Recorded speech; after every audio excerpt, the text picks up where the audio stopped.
Conversation.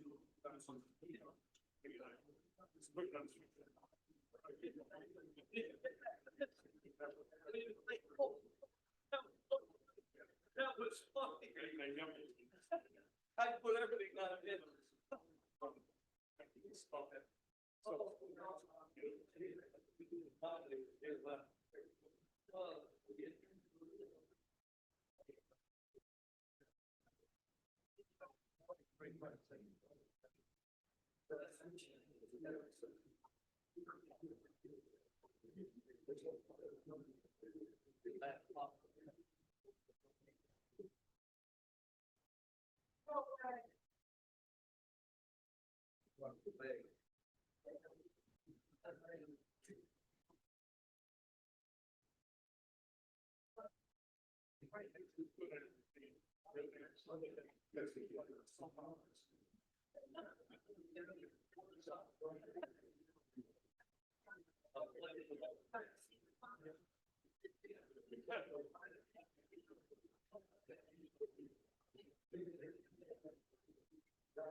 I put paper towel on the floor.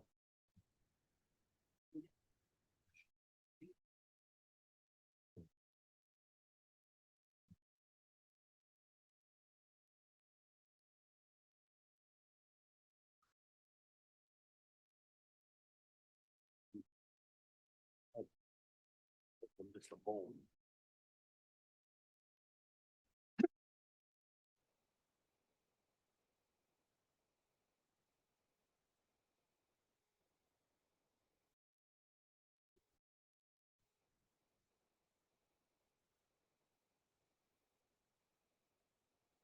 I'd like to call the Smithfield Town Council meeting to order Tuesday, July 21st, 2026. In executive session, we voted to seal the minutes. That was the only vote that was taken. Regular meeting will convene at 7 o'clock. It now is 7:06. The prayer, and then we're going to have a moment of silence. This evening, we ask for the guidance as we engage in meaningful discussions that allow us to nurture the bonds of the community. And at this time, I'd like to take a moment of silence. If you all rise.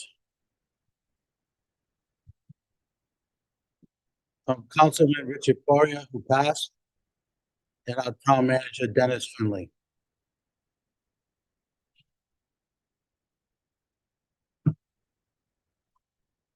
Salute to the flag. I pledge allegiance to the flag of the United States of America, to the republic which stands one nation under God, indivisible, with liberty and justice.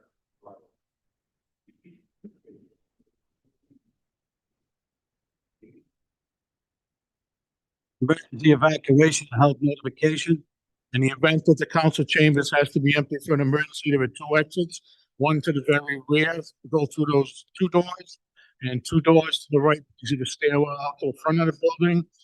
To my right, your left, is another exit at the front of the chambers. You go through that door, takes you down the stairs, to the side of the building out to the rear parking lot.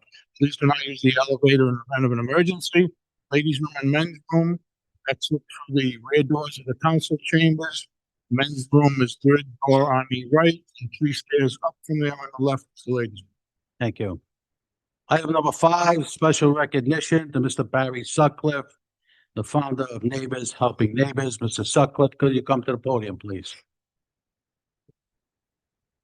You doing a presentation? You and your son. Then you step on it. You have a PowerPoint? You have a PowerPoint? We just have a QR code. Okay. Sorry.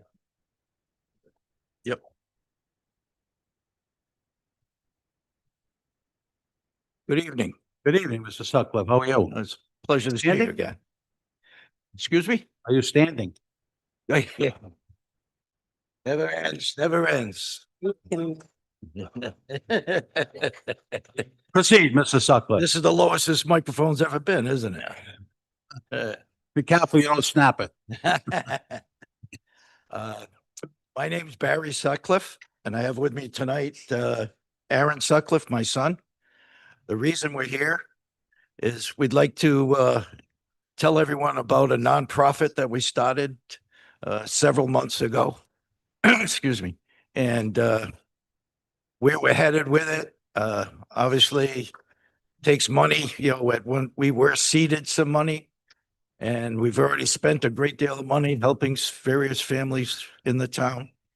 So we're going to be pleading for money like everyone else before we leave. But I'd like to mention a few things about us. This is really, about neighbors helping neighbors.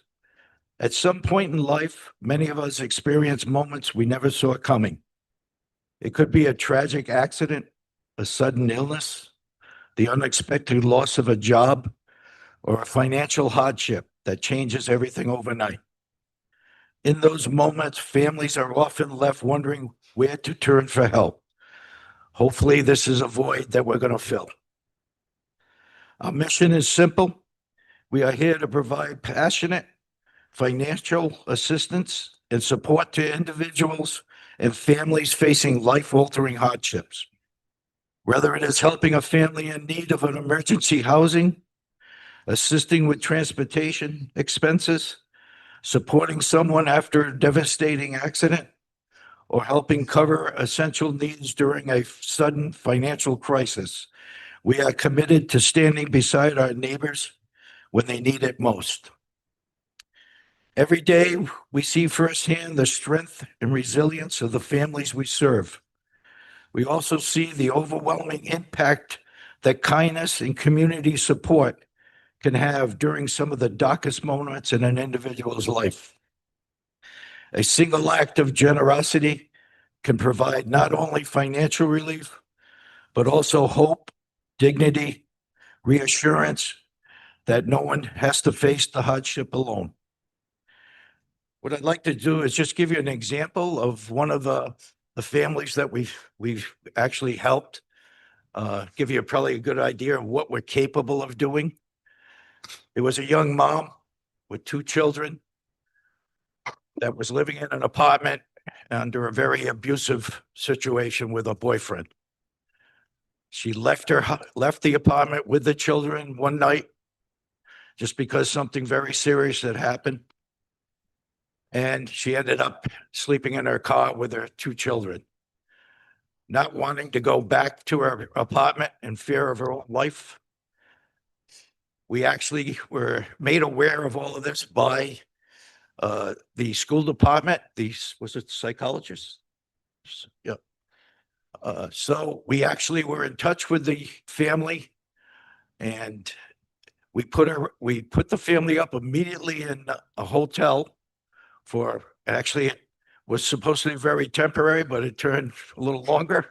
So we actually had them in a hotel for several months while we tried to find a job for her, get financial assistance. Obviously, she had bills that had to be paid still, even phone bills, gas, food, etc. So we helped her out financially with that. Her car was a mess. It was less than a 2000. It's a 19 something. And she had quite a bit of repairs that needed doing on the vehicle. We paid for all those repairs, over a couple of $1,000, just to get the vehicle back into running order so that she could pick up her children after school, maybe church too. So she eventually, we found her a job. So she's working full time now. We found her a place to live. We paid for the first 2 months rent so that she could live there and get a fresh start and a new beginning. To this date now, I mean, she's doing well. She has a full-time job. With our help and the help of other organizations, Soldier and House chipped in also, due to the circumstances. But I feel that's probably it's roughly what we do. I mean, we can do other things, if someone, unfortunate child in the town has a serious illness. What we do too is we go out, and we want to talk to them, find out. I know there's GoFundMe pages, but we like to meet with the individual and find out their specifics, find out exactly what they need. So, we're hoping that we can get money as we've already spent pretty much all the money that was seeded to us from the beginning. So we're actually coming here tonight, and that's what my son's gonna talk about in a second.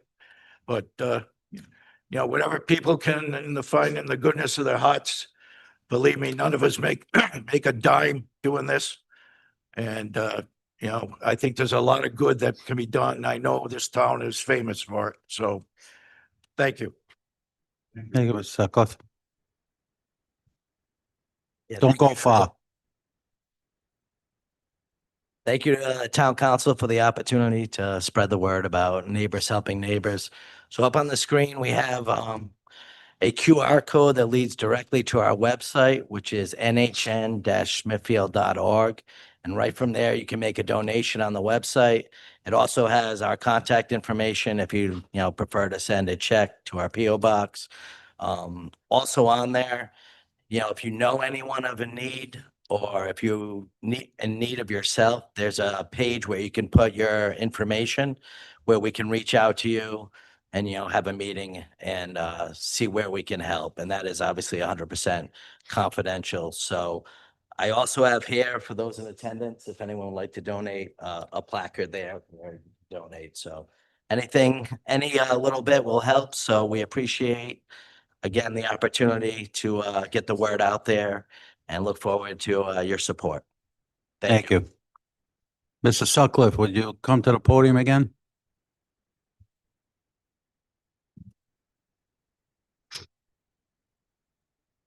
I hate to tell you this, but I gotta sing your praises. Because you and I have known each other for a long time, and that's all you do with your extra time besides golfing. That's not pretty. It's not pretty, but to help the people in this town. We've run fundraisers before for a load of individuals who needed help. This was your baby. It was born in your insurance company. And with that being said, I want to give you a citation from the town council stating, in recognition of founding a nonprofit Neighbors Helping Neighbors, an organization committed to strengthening our community through compassion and support of those in need. Their spirit of generosity is committed to helping others, exemplifies the highest ideals in the community service. Given to you on July 21st, 2026. Along with that, Barry, the town of Smithfield would like to give you a humanitarian award in recognition to your spirit, generosity, and commitment to helping others over the past 3 decades. 3 decades. Your selfless actions exemplify the highest ideals in the community service and service as a light of hope and inspiration for our town, given to July 2026. Congratulations. Thank you very much. Thank you.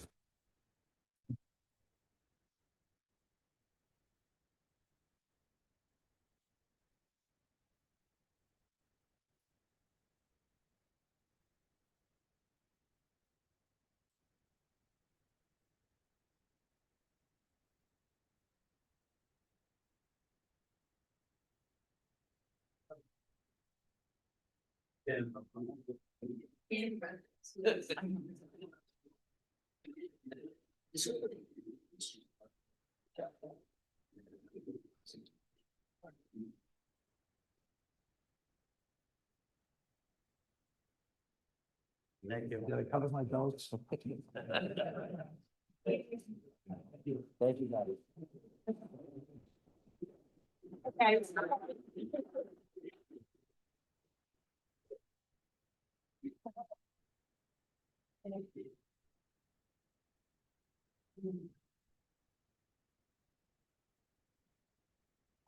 There's somewhere. Awesome. Nice.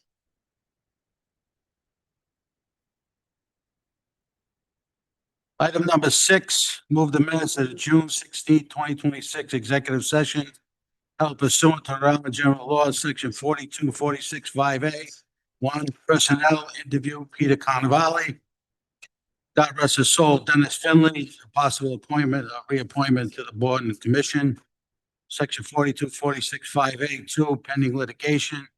GDM ESS LLC versus James Buzzum, ETAL PC, 2025-02038, Section 4246(5A). 5, real estate potential acquisition, sale and lease of real property and approved as recorded and sealed. I'll entertain a motion. So moved. For a second. Any discussion? Hearing none, all in favor? Aye. Names, ayes have it. Item B, move the minutes of the June 16, 2026 open session meeting to be approved and recorded. I'll entertain a motion. So I moved. move that the minutes be approved as amended, amendment on page 18, correcting the vote. Instead of a 4-1 vote, it was a 3-2 vote.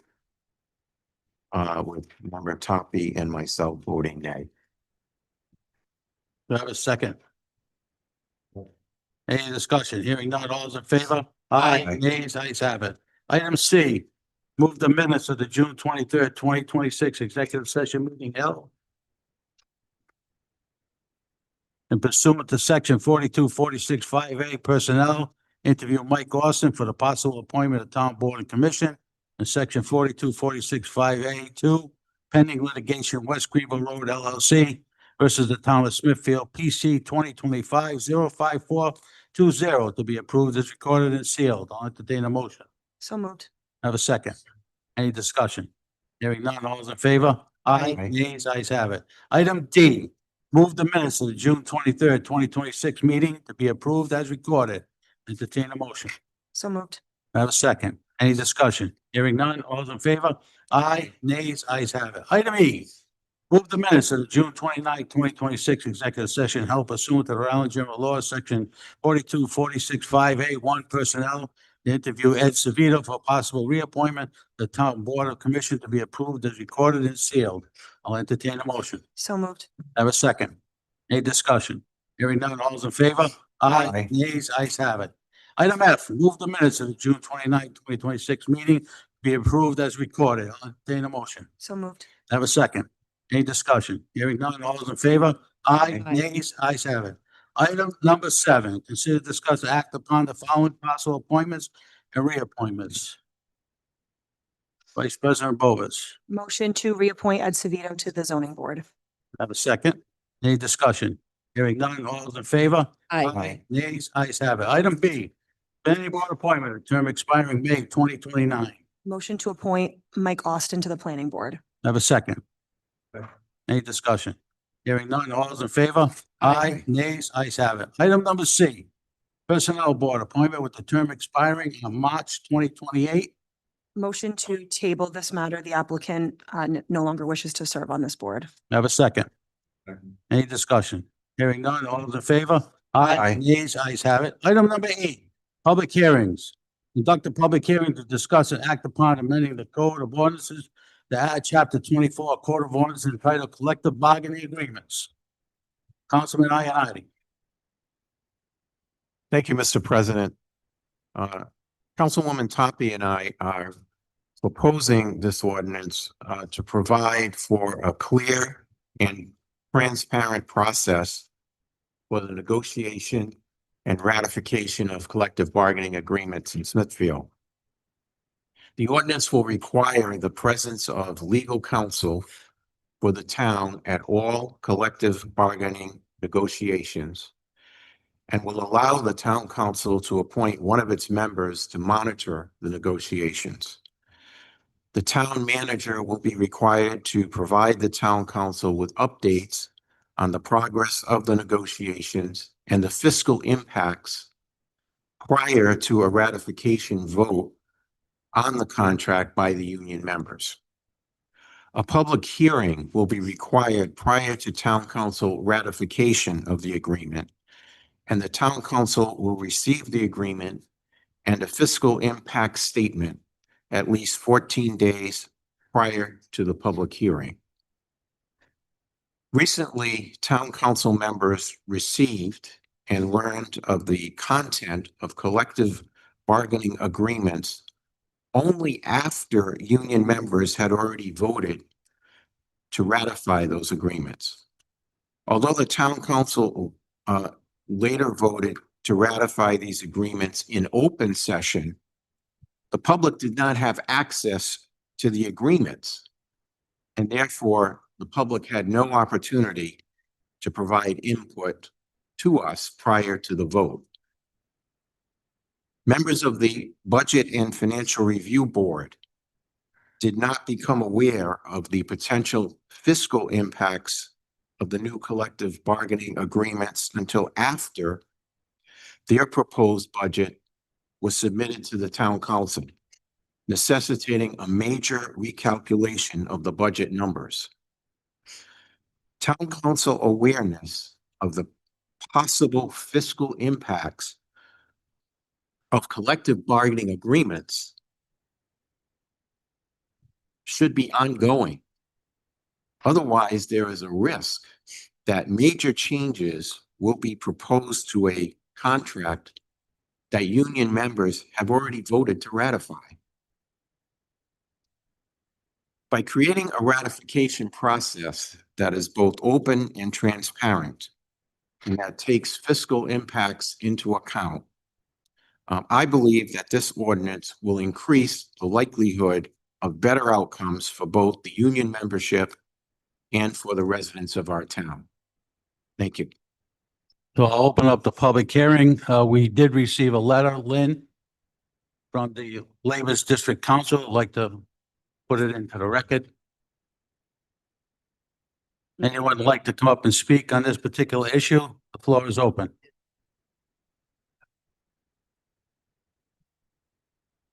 Frank Ritchie, 14 Carrion Drive. Could you read us that letter that they sent to us from the union? I guess not. So we don't know what the union's position is? We can? Yeah, you want to read it? What, do you want the clerk to read it? Want to read it one? Yes, please read it. The Yeah, we're the gonna- public would be very We're gonna read interested. it. We gotta get the mic set up. Thank you, Mr. Rich. Dear President Tassoni, I am writing in regard to the proposal to add Chapter 24, collective bargaining agreements to the Town of Smithfield ordinances. The Laborers International Union of North America represents Smithfield's municipal employees. For many years, we have maintained a productive and collaborative collective bargaining relationship with the town, resulting in strong agreements that serve the interest of both our members and the community. The proposal before the council would alter this process by imposing additional review and approval requirements for collective bargaining agreements. Our collective bargaining is built on transparency and accountability. Both labor and management negotiate with access to the same public financial information, and proposals are formulated with the town's fiscal capacity in mind. In addition, every collective bargaining agreement requires town approval and is presented to and voted on by the council before it can take effect. These existing safeguards ensure public oversight while preserving an efficient and collaborative bargaining process. Adding the proposed chapters to the town's ordinance risks creating unnecessary delays, complicating negotiations, and undermining a process that has produced fair and fiscally responsible agreements. Rather than increasing accountability, these additional requirements can impede timely negotiations and make it more difficult for the town and its employees to reach an agreement. Collective bargaining agreements are essential and continue to deliver high-quality public services. The current process has enabled Smithfield and LiUNA to work together successfully for years, and there is no demonstrated need to replace a system that has proven effective. On behalf of over the 10,000 LiUNA members throughout Rhode Island, I respectfully urge the town council to reject the proposed amendments and preserve the collaborative framework that has served the town, its employees, and its residents so well. Thank you for your consideration. Thank you, Lynn. Mhm. Anyone else like to come to the podium? Richard Yantelli, 99 Dean Avenue. I was a little surprised on this because the school department has been negotiating contracts for a long time. And we have 3 different unions that we utilize. And when we do our negotiation, the school committee is most of the time for the teacher's contract, most of the time directly involved in the negotiation. Sometimes a smaller group will do the negotiation with the union, but many times it's everybody. And we certainly are all brought up to date on what proposals are, that are traded across the table. The other unions, typically administration does it, but they let us know in executive session while these are going on what's happening. And because we're the ones that actually make the proposals. It's not the administrators. We are the ones who say, here's what pay is going to be, here's what working conditions to be, whatever, and we act to their counter proposals. So I was, like I said, I'm a little bit, I thought that's how it would have been done. Our attorney is typically in our negotiations with the teachers union. With the other ones, the attorney generally sits with us when we're listening to what the proposals are. On top of that, we are required now to have a fiscal impact statement. So we send out a fiscal impact statement as we're ready to vote on it. It's on our portal. Public can see it. Typically that goes up on a Friday for a Thursday meeting. At the latest, it will go up on Monday morning. And that tells exactly what the ramifications of any type of contract would be. And then we bring it up, we vote on it. And the state law says that both the fiscal impact and the ratified contract have to be made public and basically immediately. And so we do that. So I don't think, I think one of the unions is the one that the letters from that we deal with, and it has not been problems for us. Works pretty smoothly. We know what's going on, and then once a deal is struck, it gets voted on, and that's that. So, thank you. Any questions for Richard? No questions, Richard. Thank you. Hi, David Keene, 14 Red Wing Trail. It seems like you're just with the union members. What about the non-union? Are you going to do the same thing? The managers, the directors, the department heads, are you going to do the same transparency with them? Like when negotiations, when the contract's up, are you going to do the same thing? Mr. Key, you asking Mr. Iannotti? Yes.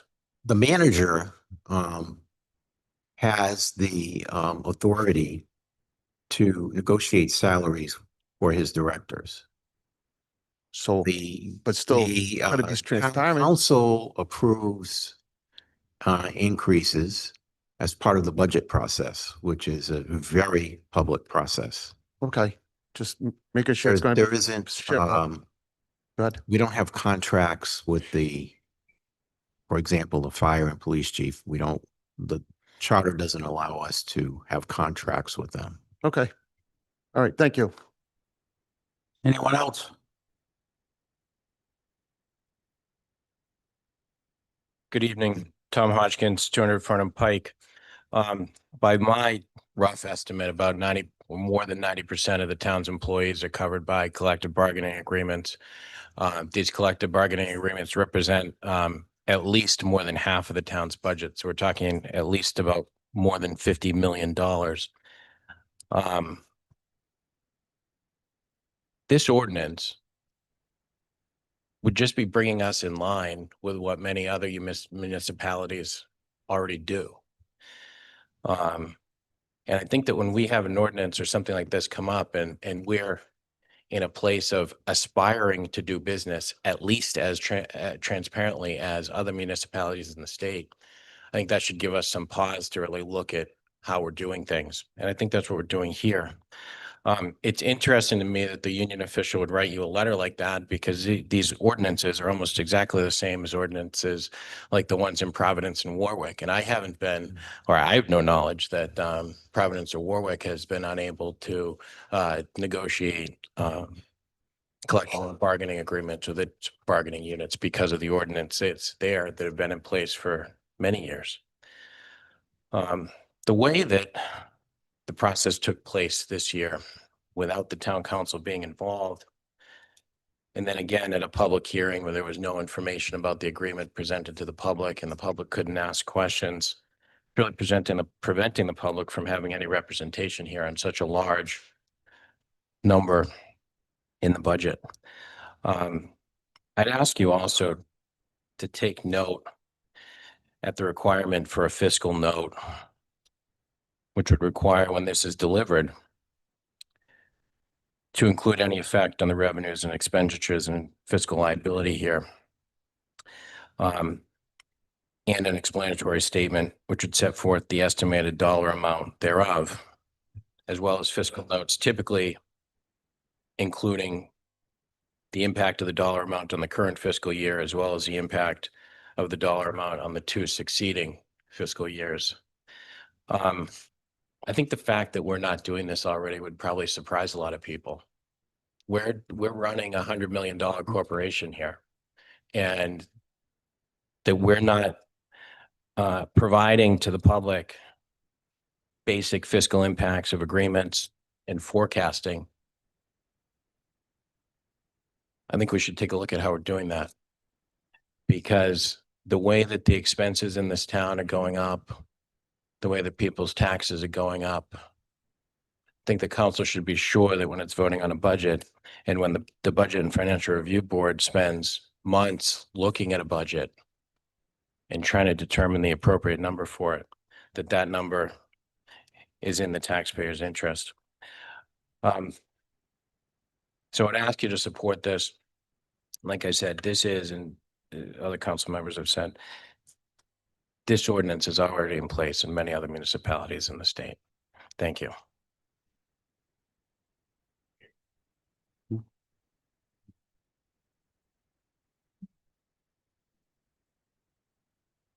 Paul Gorman, 215 Pleasant View Avenue.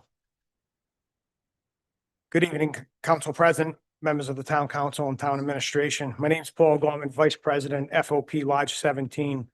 I'm representing the sworn officers of the Smithfield Police Department. We appreciate the Town's Council's desire for transparency and fiscal responsibility regarding collective bargaining agreements. As taxpayers, residents, and employees of the Town of Smithfield, our members also value the responsible government and informed decision-making. However, we respectfully urge the council to carefully consider the potential consequences of this proposed ordinance. Collective bargaining is a process governed by Rhode Island labor law. It requires both parties, the town and the union, to negotiate in good faith and reach mutual acceptable agreements. Throughout negotiations, both sides make compromises, withdraw proposals, and work through sensitive issues involving wages, benefits, staffing, working conditions, and public safety operations. The proposed ordinance, in addition to adds in an additional layer of approval after negotiations have already concluded and have a tentative agreement has been reached. This creates uncertainty for both parties and may undermine the bargaining process. Union members may be asked to ratify an agreement without knowing whether the governing body will ultimately approve it. While negotiations may find it more difficult to reach the compromises if there is a concern that an agreement could be later rejected for reasons unrelated to the bargaining process itself. We are also concerned with the requiring of public hearings before the ratification could unintentionally politicize the labor negotiations. Contract negotiations are traditionally conducted at the bargaining table between the town and the union. Public hearing may encourage debate over individual bargaining positions rather than focusing on the overall agreement reached through good faith negotiations. It is important to note that the town council already exercises fiscal oversights through the budgeting process and receives updates regarding the municipal finances. We support providing the council with information regarding the financial impact of the negotiated agreements. We believe transparency can be achieved without creating procedural obstacles that could delay or complicate the collective bargaining process. The members of the FOP Lodge 17 remain committed to working collaboratively with the town administration and the town council to ensure that Smithfield continues to attract qualified police officers while providing professional and public safety services to our residents. We respectfully ask the council to consider whether the goals of transparency and fiscal accountability can be achieved through a less restrictive means and to preserve the integrity of the collective bargaining process and maintain the cooperative labor management relationship that has existed in the town of Smithfield for many years. Thank you for your consideration. Thank you, Mr. Gorman. Any questions, Mr. Gorman? Thank you. Anyone else?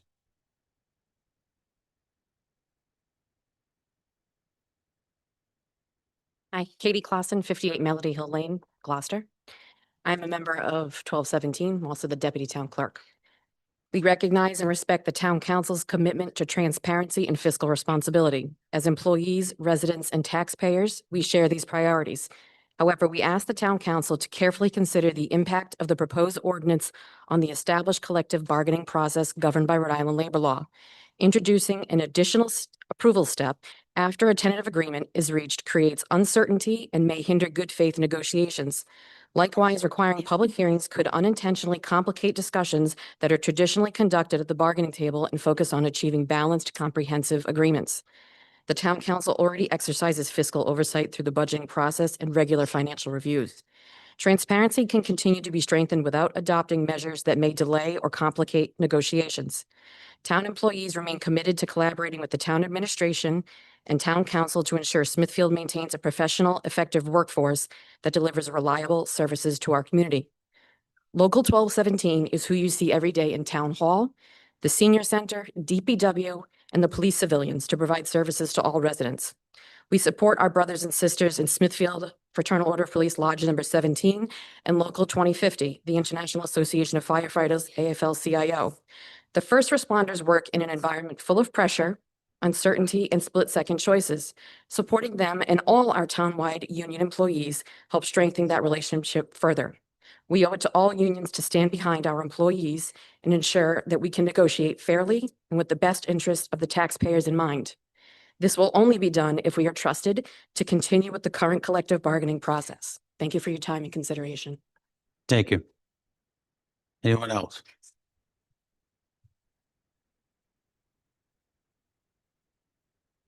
Right. Good evening. Ian McLean, 22 Highview Drive, Chairman of the Budget and Financial Review Board. I want to thank the Town Council for bringing this forward and Councilman Ionati. This year's budget process was incredibly challenging. And a great complicating factor was the timeline that we received information related to the collective bargaining agreements. So this goes a long ways towards addressing those challenges. I'm especially supportive of the town council and legal participation portions that you have in there, as well as the financial impact statement that you have.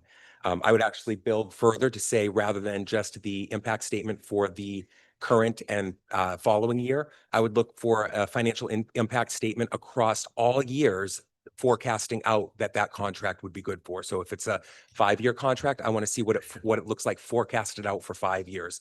That gives us the ability to plan 5 years in advance and to forecast what our budgets need to look like as we look forward there. So thank you very much for taking these steps to help make sure that the Budget and Financial Review Board doesn't run into the same challenges next year and the year after that we ran into this year. Thank you. Anyone else? Anyone else? Mr. Gorman for the second time. I just want to clarify the Financial Review Board and the way that these contracts work. This ordinance will not help at all. We can only start to negotiate 6 months prior to the end of our contract. Depending on how the negotiation goes is depending on the information that can be given to the Financial Review Board. The contracts that were settled this year were not done in any way, shape, or form to hide from the town council, to hide from the Financial Review Board.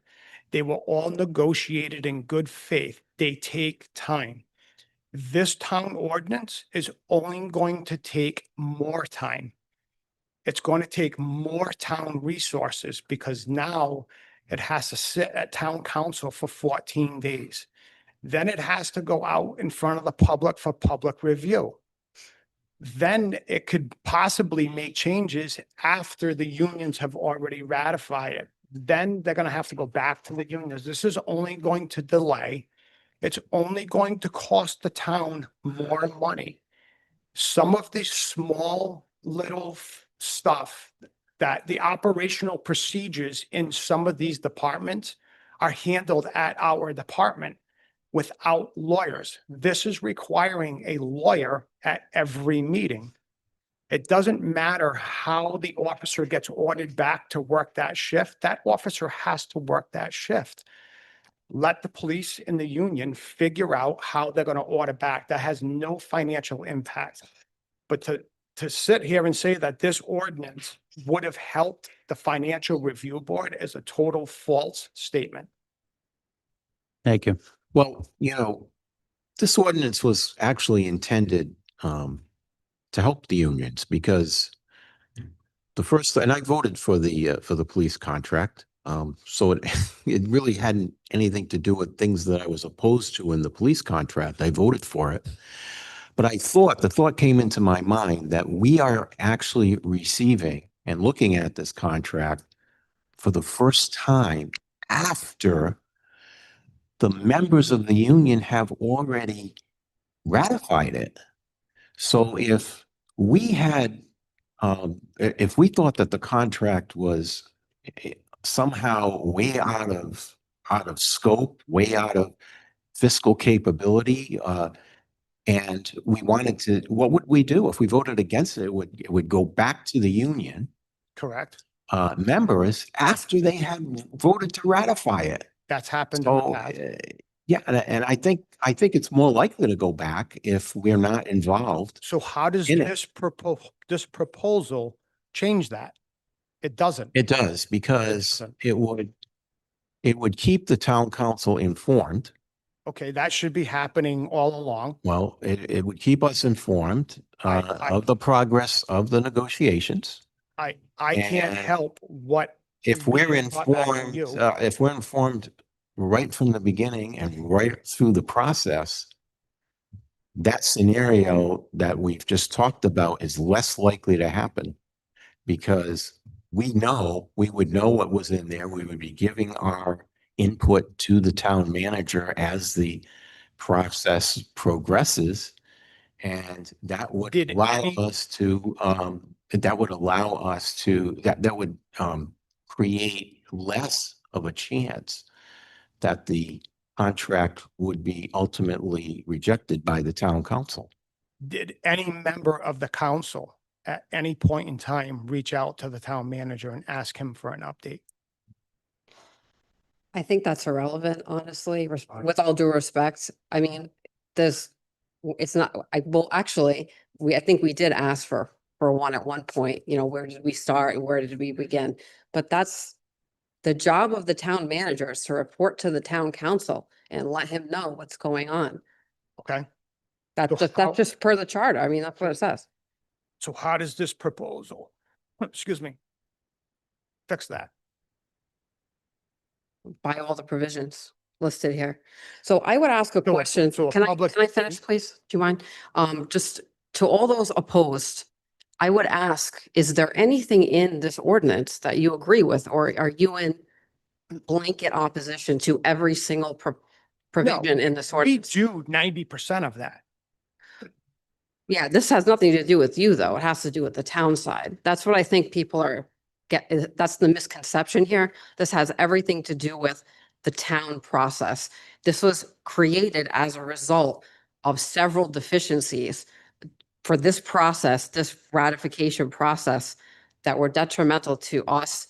I ended up having to vote no on one because I was unclear, and just for the record, I voted no on the wrong one. I must have heard I believe incorrectly. you voted no on both of them.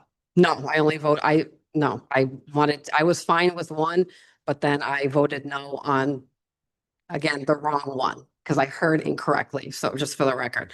But that's not the point. Well, that was because we received it 4 days ahead of time. I spoke to the police chief and I told him my error with that, and, he understands and everything. And he agrees that, he understands that 4 days is not a lot of time to go through 200 page contracts. I mean, this is potentially committing the taxpayers to millions of dollars, depending on the year, whatever, hundreds of thousands. And so this is not just a procedural issue. This is a being informed issue.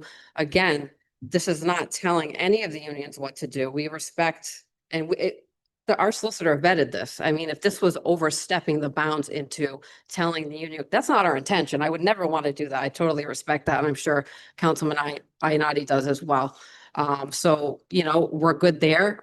Again, this is just to have a process on the town side. The taxpayers have a right to know where their money is going.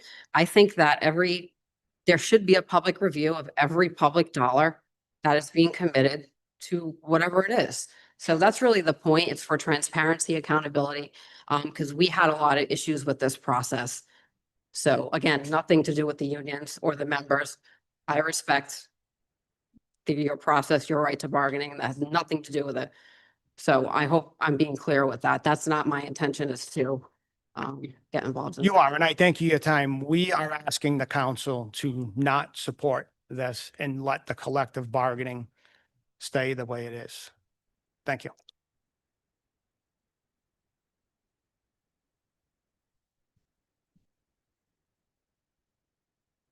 Bobby Nicolopoulos, 26 Deerfield Drive. As a resident, I came here earlier in the year, specifically on this topic during a public open session. I'd like to start off by saying, I think it's just we're speaking about this proposal in general, right? It's nothing against the staff, either the police department, at the town level, firefighters, right? I think we're lucky to have outstanding staff across the board. But I think in terms of transparency for union contracts, this is a no-brainer. And I mean that respectfully for anybody who disagrees here. I guess I have a question before I get going. I would like to know from either the town council or the town manager, or even the gentleman representing the fraternity order of police, and it's just the example, how long did that arboration process take to get to that point where a ratification could have happened? How many days did that take? You mean start to finish? Yeah. It could vary. It could be 1 year, 2 years, it could be 3 weeks. This is like a reoccurring maintenance of Oh, the it's contract. Most contracts are 3 years. Okay. Are you referring to when the negotiations began, the specific time? Okay, I Yep. don't know. I think it was months ahead of time, but the town manager. would be able to- So negotiations started in January. Okay. And the Tuesday before they received the financial impact statements and the contracts, we concluded with one of the unions. Okay. And, so I heard a few things and just want to provide my insight, just for the work I've done managing things. There was a question or comment made about, did the town council ask for preliminary information leading up to that point, right? That's nice, but in reality, things are in flux. Contracts are always in flux. Anytime you're dealing with anything in the orders of thousands of dollars, if not higher, these things are in flux, right? You're not gonna yes, you could check in, but there is a necessary period of time where something needs to become static, where the town council can very judiciously look at what's being proposed and see if it meets the needs of the town, right? I think, obviously the economics are going up and down every day, right? And town council represents everybody in town, right? Everybody here that's elected respectfully represents everybody in town.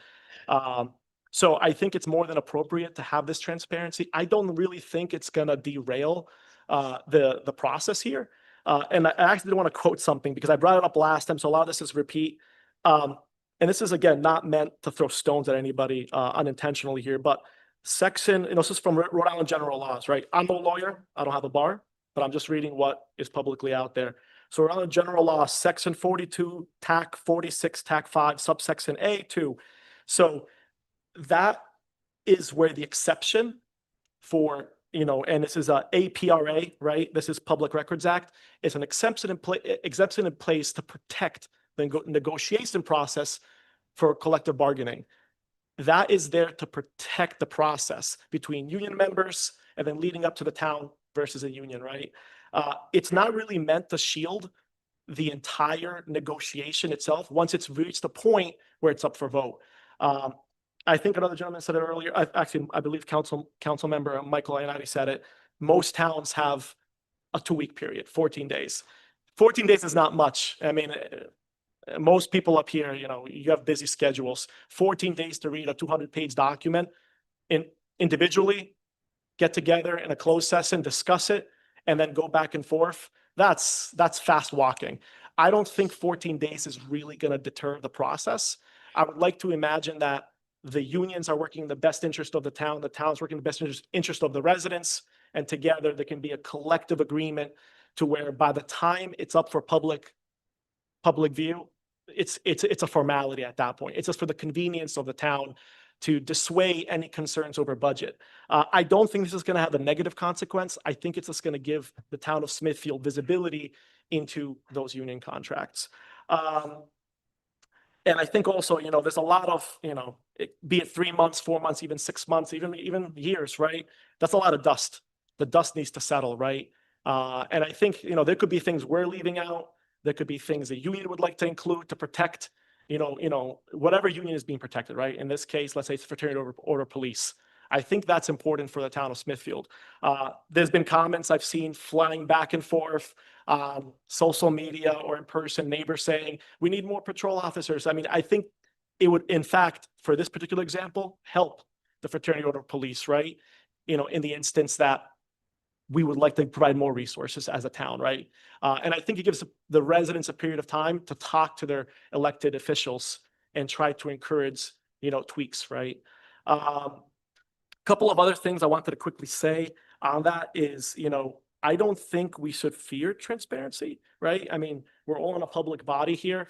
You know, as public servants, you know, there's no foul to have that transparency. And in fact, it helps justify the decisions being made at your level. You know, and then if there's any questions, I'm pretty sure they're going to be constructive. I would strongly urge the town council to move forward with this proposal. I think it's a no-brainer once again.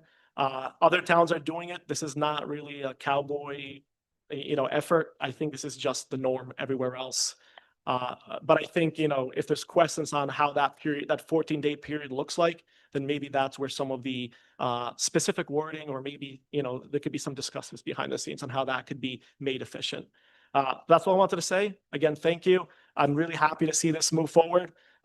Again, earlier in the year, I had these concerns, and I'm really happy the town council is doing something about it. Thank you. Thank you. Anyone else?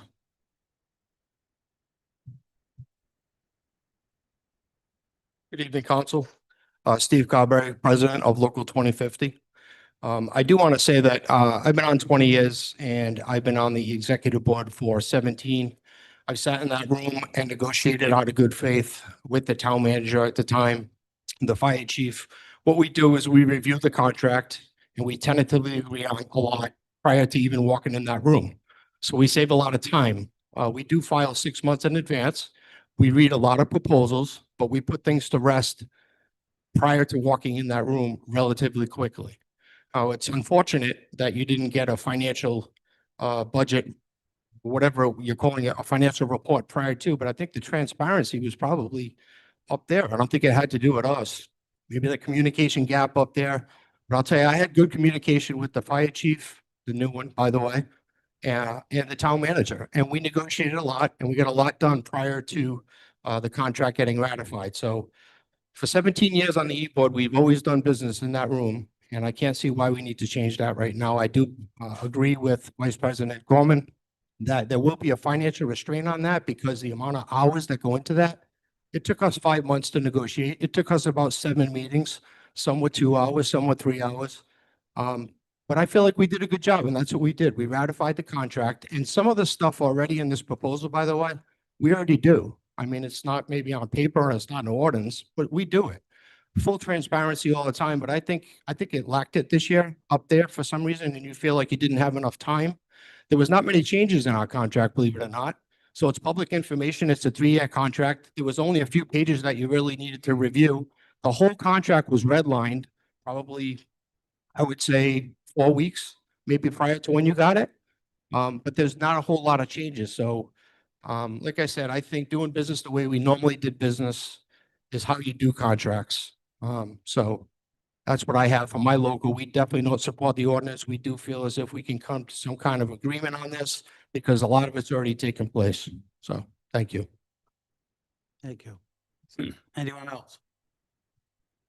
Anyone else to comment?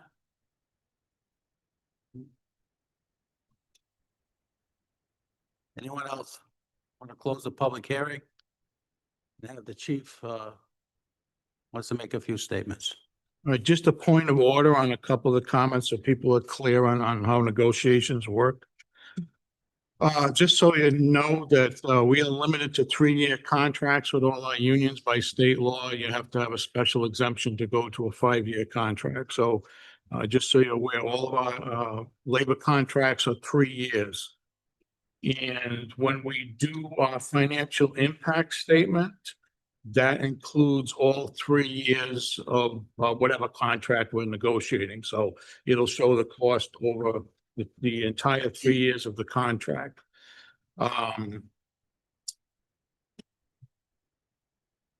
We do have ground rules when we meet with the unions, which kind of lays out how negotiations will work. And some of those ground rules and confidentiality and what we do release and don't release, both sides stick to and stay with. So that part tends to work out well. I do want to make a comment about there was a comment made about the financial impact statement Tom made, and I'm not sure exactly what you meant, but just to be clear, when the town council was given the contracts, they were also given the financial impact statement with them. In fact, Caitlin, our finance director, was finishing them up And I think I sent a memo, I know I sent a memo to all the town council members that on Friday they would be receiving the final contract along with the financial impact statements, which they did get. So we do provide that, and that's also required by law for all union contracts. Once they're ratified and signed, they go on the town of city's website along with the financial impact statement. So we did comply with the law as far as that's concerned. I don't want to, I have to clarify one thing because I did fully notify the town council at the beginning of negotiations. If there was anything they wanted addressed in the contract, I'd be happy to do it. I didn't need to know it that night that we had our executive session.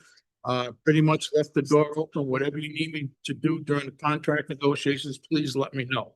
So I was not notified of anything. I think Councilman Winfield, you're correct. You did ask how things were going.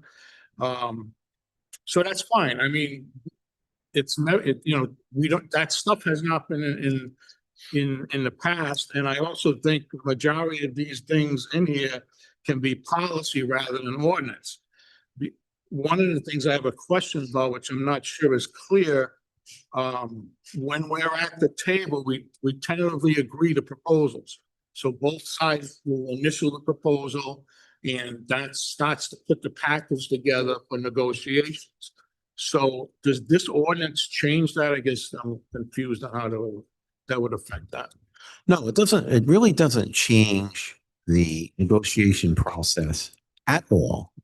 It just requires that the town council be aware of the progress of the negotiations. If that document was initialed, we'd want to know where that was at that point. But, getting a completed contract when we have no idea what's in it, after the union members have ratified it, it isn't right. It's just backwards. And, we had a discussion in executive session about the contract after it was ratified on the night we were going to vote on it. And then we came out here and we're supposed to vote on it. We're told we can't discuss what we're voting on. The public has no access to it. To me, it flies in the face of our open meetings law, where we're voting on something that the public can't see before we vote on it. When the public sees something after we vote on it, it's almost meaningless. It's too late to get any kind of public input. It really undermines the whole process. So I think we should, seriously think about here, following what other communities do, and having a more open and transparent process. I mean, that's all I'm asking for. Well, there are some state laws that govern fire and police negotiations, so that's why there's certain things that have to be followed as far as the state law is concerned.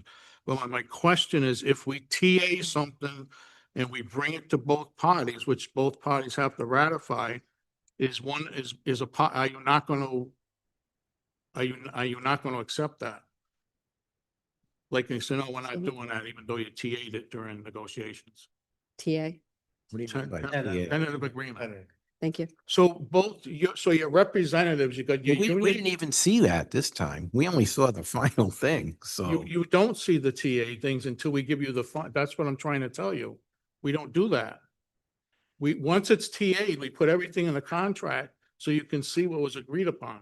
Yeah, but if I'm in a union member and I'm voting on something on a contract, I'm thinking it's all set, that this has been agreed to by Well, it the is town. all set at the table. That's what I'm trying to explain to you. That's part of. Right, but we have the final say on it. Okay, so that's what that's what I'm trying to clear up. If it's TA'd, are you going to change some of those TAs? Because there's a result to that you need to understand. You'll get an unfair labor practice charge because you didn't bargain in good faith, and then it's going to go to arbitration.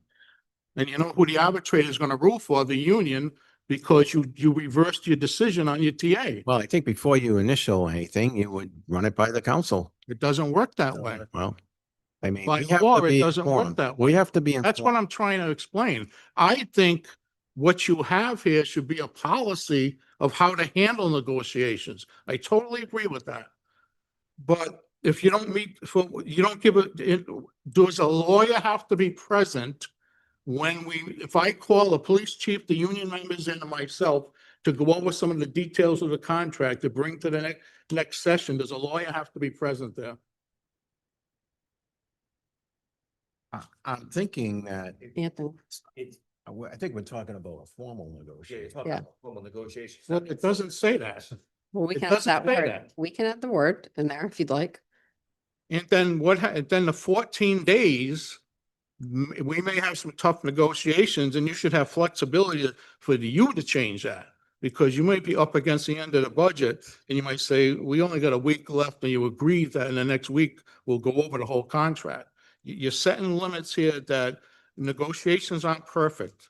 And you're setting limits that you may be tying your own hands. Well, I think both sides would, and that's why we're doing this now. We're passing this now. Both sides would be aware of what the requirements are before the negotiations But commence. just keep in mind, if they're TA'd at the table, which is the normal procedure, if you change them afterwards, it doesn't work that way. And that's what I'm trying to explain. If you make this a policy of how it's reported and how we communicate, you don't have to worry about that. But if you TA something and the public has input and you change it, you're going to arbitration. And it's So the going to public, cost a the lot of public money. wouldn't have input until after ratification by the union members. There's no public input. The public input comes when we have to make our decision as elected officials who we work for the public. So You're still not following the law. You don't understand what I'm saying. You have to agree at the table what you're going to give them. You have, and that can be discussed in executive session with the town manager, that's fine.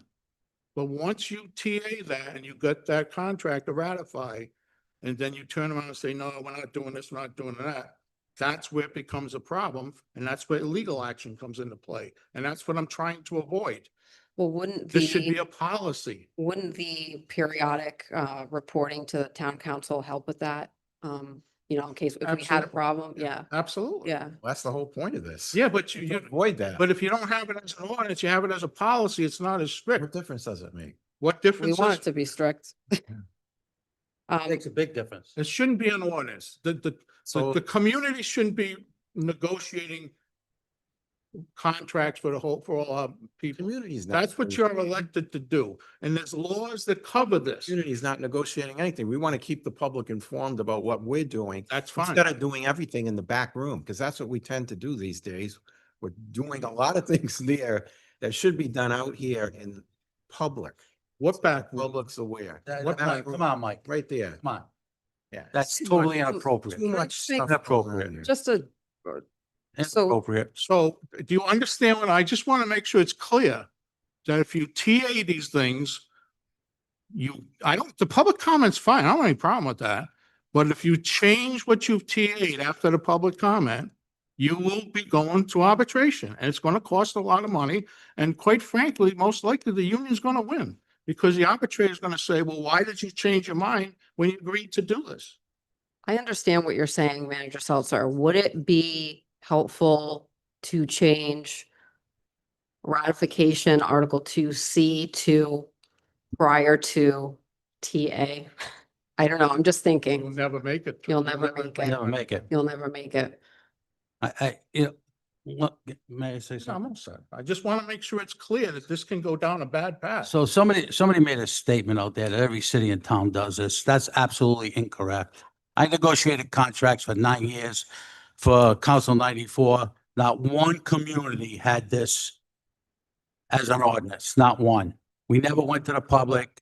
We always did stuff with the town council and the town manager and their attorneys. I'm okay with the first part of this, Article 1, maybe pushing the fiscal note up to under C, but the rest of it, I can't support. Or if you want to make it a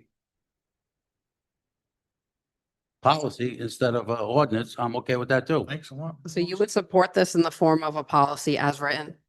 No, we have to make some changes. Okay, well, that's, I just Well, want to you be, wanna- no, I just want to be clear on. No, listen, we can hold it, we can work together on a policy, you and I or whoever. I'm okay with that too. I personally would like to see this as an ordinance, but I am willing to make some adjustments to it. I like it the way it is. I hear your feedback. I mean, if somebody wants to make a proposal, again, I'm hearing a lot of opposition, well, some opposition. Really just with the public hearing, I mean, there's no suggestion to make it, to improve it or anything like that. So I'm assuming that the opposers are essentially maybe against this whole thing because they haven't said what they find, acceptable in this. So actually, Sergeant Gorman, you did say you didn't have a problem with this whole thing. But I'm still unclear as what exactly is a problem in this, aside from what you said, Manager Seltzer. So. I think as far as the second part, I do not feel comfortable voting on something that the public can't see. And it's as simple as that. And that's why I wrote that part. And to me, that's the most important part of this is the public has to see what we're voting on. And that's the spirit of what the Open Meetings Act is all about. I have a question, Councilman. Were you in the union? The federal government? No, I was not in the Not in the union? No. Anyone else? Councilwoman? So there's a lot of information kind of being thrown around from everybody. I think I agree with a lot of it and I disagree with a lot of it. This ordinance, if I'm correct, was modeled after an ordinance in Warwick. And I, wanted to learn more about how this is operating in Warwick. So I took it upon myself, called a couple council members in Warwick to ask them kind of how it's going. I don't know a lot of municipalities that do this. Actually, according to my cursory research, I just found Providence and Warwick that have, in Cranston, okay, that have an ordinance like this. I don't think this is the norm. I don't think this is popular. Not to say that we only do things if they're popular. I'm just saying, I think there's some misinformation being spread about how many municipalities actually do this. So I wanted to look into why. So when I called these council people in Warwick, only a few of them got back to me, but they told me that the reason that this process was really put into place, or one of the reasons, is it was kind of as a check and balance to the mayor. They have a mayor council system. So does Providence and Cranston. And the way that it works for them and their municipalities is the mayor will negotiate the contract and then the mayor unilaterally ratifies the contract. And there was no kind of check and balance on the union contract. So the council wasn't really involved. And it just was whatever the mayor wanted at the time, that was what they got. We don't have that here. We don't have a mayor council system. The council is the final say, and there's 5 of us, there's not 1 of us. So hearing why it works for Warwick, it was hard for me to apply it to our town. We're lucky that we have a democracy up here and there's 5 of us, and if 3 of us like something or 4 of us like something, it gets passed. Alternatively, if we don't, then it doesn't get passed. And we check ourselves and we balance ourselves. We all have different perspectives. We all have different histories, goals, and we were elected by all of you because of that reason. That's why we're not all the same. That's why we don't just vote the same way all the time. You trust us to do what's best for you, and all of us have different opinions. Though I want to explain the process, how it is now, and I know the chief already did, but right now we have the town manager and the department heads negotiate on the town side with the union rep and president and whoever they have on their side. At that initial meeting, they establish what's called ground rules about how negotiations will go, how it's going to go, who's going to do the talking, hard no's, hard yeses, things like that. Currently, legal counsel is not required under our ordinance. Currently, a town council liaison is not required under our ordinance, although I think legal counsel and town council representation is welcomed, but it's not really the practice that we have. And reporting to the council kind of regularly how things go is also not required right now. And all of that is in Article 1 of the ordinance proposed by Councilman Ionati and Councilwoman Toppy. I think those things are good. I think those are good things. I think the flexibility, it does say shall for the town solicitor to be present. That's a must. That means a lawyer must be present. I think formal negotiations might be a good thing to add in there, so that way we don't incur legal counsel for silly stuff. Town council may appoint one of its members as a liaison. If we don't feel like it's necessary, we don't do it. If we do feel like it's necessary, we do it. I like that flexibility. I think it should always happen personally, as long as I'm on the council. I think if no one wants to volunteer, I'll do it. I do think it's important. And I think the town council person who's appointed should report in executive session to the entire town council about how negotiations are going, which is section C of that, I guess, plus the fiscal financial statements. So I think all of that is great.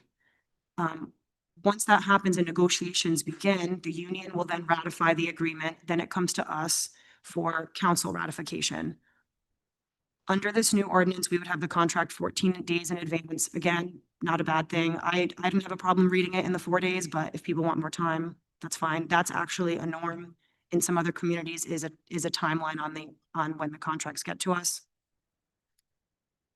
We would be up to date on all the negotiations. I'm not saying that we were denied information this cycle, but I think it could have gone a little smoother.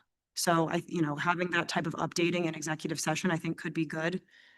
And we would have some type of consensus, I assume, in executive session about how we feel about these contracts, if we're prepared to ratify them, if we're not prepared to ratify them in general, amongst ourselves. So I think the big difference here, besides Article 1 about adding these participants to the negotiations, is the public comment. And that's where I think the waters get muddied for me as to why this ordinance as a whole is not something I agree with. And speaking with some of the council people in Warwick, they kind of solidified that for me. I mean, I love when the public can be involved. I like them to be involved as much as possible, but I also want to preserve integrity and, work efficiently in government. Government is traditionally not quick, not efficient. And when we can do things swiftly, I think that's a good thing. I don't want union contracts to get stuck in this revolving door of it comes to us for ratification, public comment, back to negotiation, back to public comment, back to negotiation, back to public comment. That revolving door is not productive. And that's kind of where the disruption of municipal government happens. In theory, I think fine, it's great, but I think in practice, that's not how it works. And Warwick explained to me that they have been stuck in this revolving door before, more than they'd like to be. And contracts expired, then you're left with mandated arbitration. And from what I understand, arbitrations are costly, time consuming, and again, according to my sources in Warwick, they hardly ever favor the municipalities. So now we're stuck with the contract that we didn't really want in the first place, plus double the legal bills. So I don't think it's productive. I also think this could be a slippery slope in a couple ways, because this ordinance really only targets the municipal side. We don't have control over the school side. I know the chairman for the school committee was here, and they do have some negotiations that the school committee is more involved in. So I think that's great, but I think having some symmetry in how the process goes on both sides of government is really important.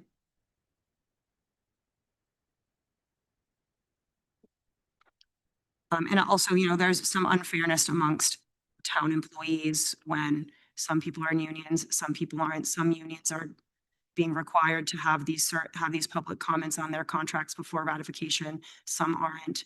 So I like symmetry. I like that. I want all of the departments, including the school department, all the unions within the town side, which I think is 3 or 4, have kind of a cohesive way of doing things within our town.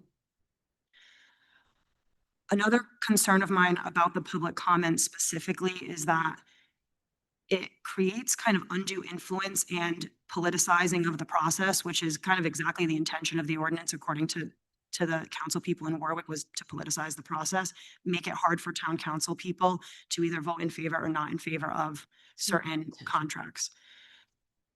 Councilman, I just heard you say that's not your intention. I respect that that's not your intention. Yeah, I but was just saying.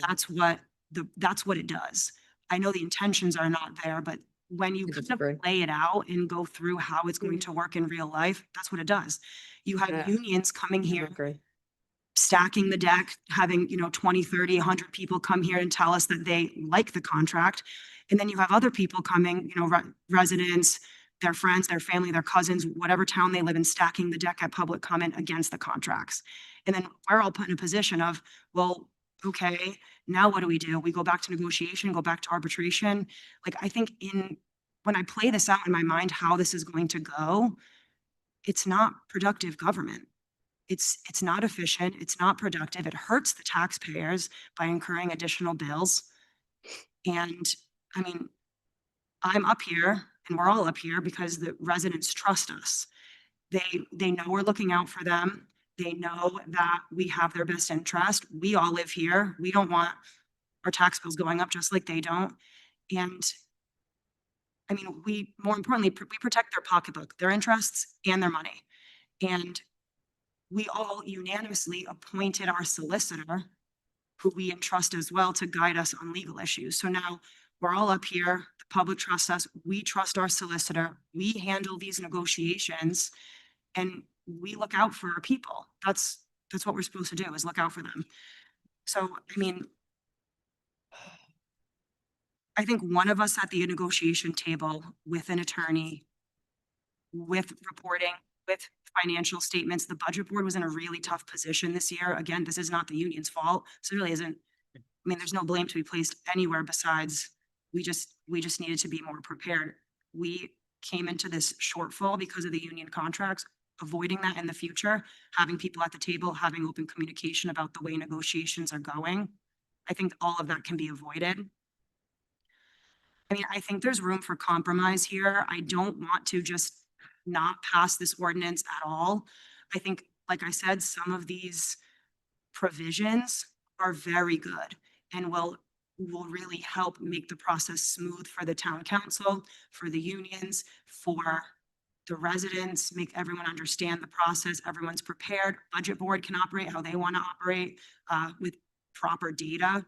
So I think Article 1 is great. And again, I'll reiterate what Article 1 is for those who don't have it in front of them.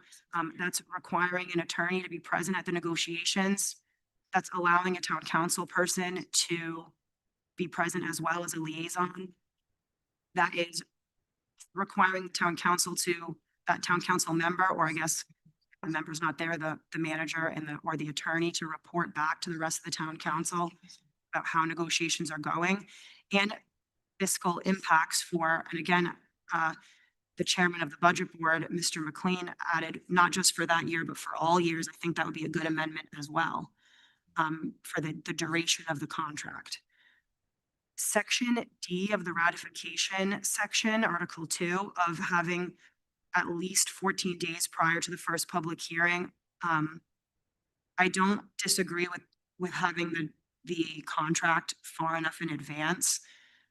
I think it should be a little more vague, like the chief said, like our town manager said, something like reasonable time in advance to allow for proper preparation. And the council, if they don't feel prepared, can always table the item and hear it again in the future. We see how it is with deadlines in our charter. It makes it difficult to operate. And I just want operations to be as smooth as possible. So, I mean, I'm prepared to make a motion with some type of amendments and changes and compromise on this ordinance, but I'll do that at the appropriate time. Thank you. Councilman, what, Yeah, you have anything?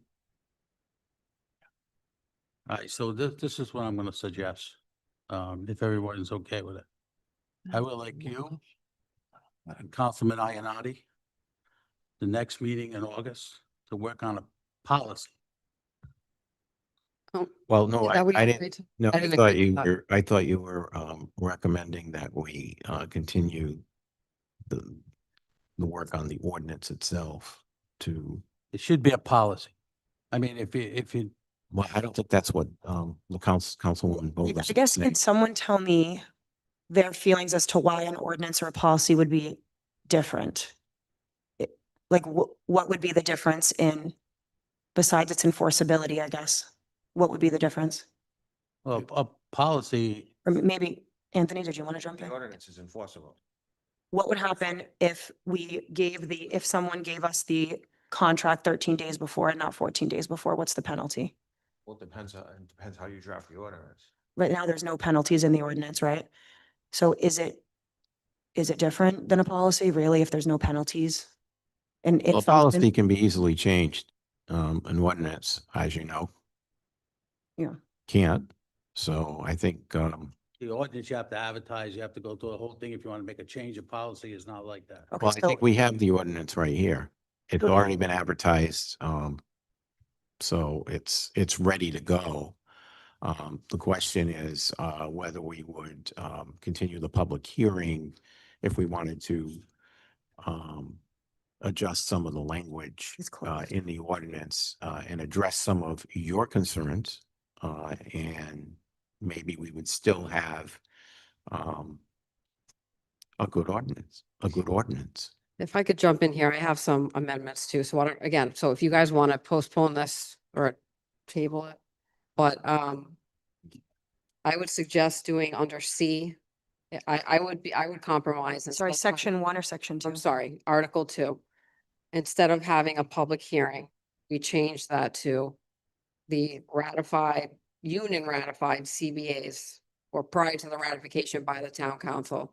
The CBA is ratified by the union, will be posted to the town website 14 days prior to a vote of the town council, and then change D of that section at least 14 days prior to a vote of the town council. Unless there are extenuating circumstances, whereas the town manager shall notify the council of such immediately. Which would give you the ability to adjust that. Is that correct? Yeah, so if something comes up, that's beyond your control. So instead of doing this on the fly, why don't we Yeah. Yeah, sure. to August, what's the next 18th. meeting? I think it's the 18th. August 18th. As well. You guys get together, you work on it and bring it back to us on August 18th. I would move to table, continue this item, continue the public hearing. It's closed. Oh, shoot, Public hearing's okay. closed. Oh, all right. Yeah. I would move to continue this item As an agenda item. as an agenda item Yeah. for August 21st meeting for discussion. 18th. And vote. Councilman, does that work for you? We can collaborate and try Yes, to compromise on it? yes. All those in favor? Aye. Aye. Right. Nays, ayes have it. Item B, conduct a public hearing to consider, discuss, act upon amendments to the town charter as proposed by the Smithfield Charter Review Commission. The public hearing is open. Mr. Almonte. Mr. Chairman, welcome. And thank you, and thank your committee for all your hard work. Thank you so much.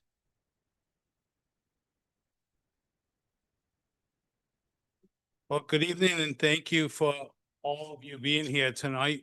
Before I get into specifics, I want to begin by thanking Council President Tassoni and members of the Town Council. You provided great insight throughout this process, appointed members of this commission, gave us full access to information we needed, and supported our work at every step of the way. From all of us on the commission, just want to say thank you to all of you. And I need to stop, Katie, appreciate this, that, just like my wife reminds me, there's a reason why I have glasses and I'm supposed to wear them. I also want to thank Town Solicitor Anthony Galone, whose advice and counsel were crucial to the work we performed from our very first meeting right up to me standing here this evening. I also want to take a moment to frame why we're here tonight. Over the past 14 months, a dedicated group of residents, officials have undertaken a thorough review of the Smithfield Town Charter, examining its structure, its governance provisions, and whether it continues to serve our community as effectively as it should. This process was approached with a single guiding principle, that good governance starts with a solid foundation, and that foundation should evolve as our town does.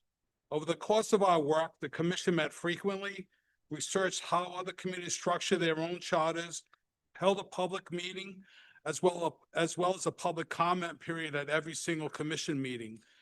We also invited the public input through a news article, and once our work was completed, published a public article explaining our recommendations to the community.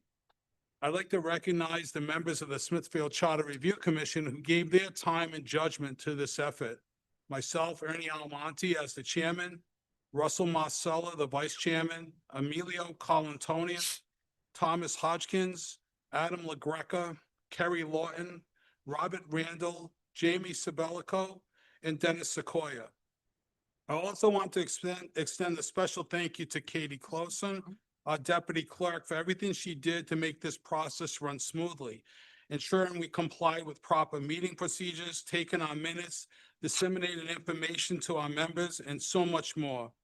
Katie is a person of real character, competence, and class, and she is exactly the kind of public employee our residents deserve. Through this process, we all became well-versed in the day-to-day operations of the town of Smithfield government. What we found only reinforced our respect for this town.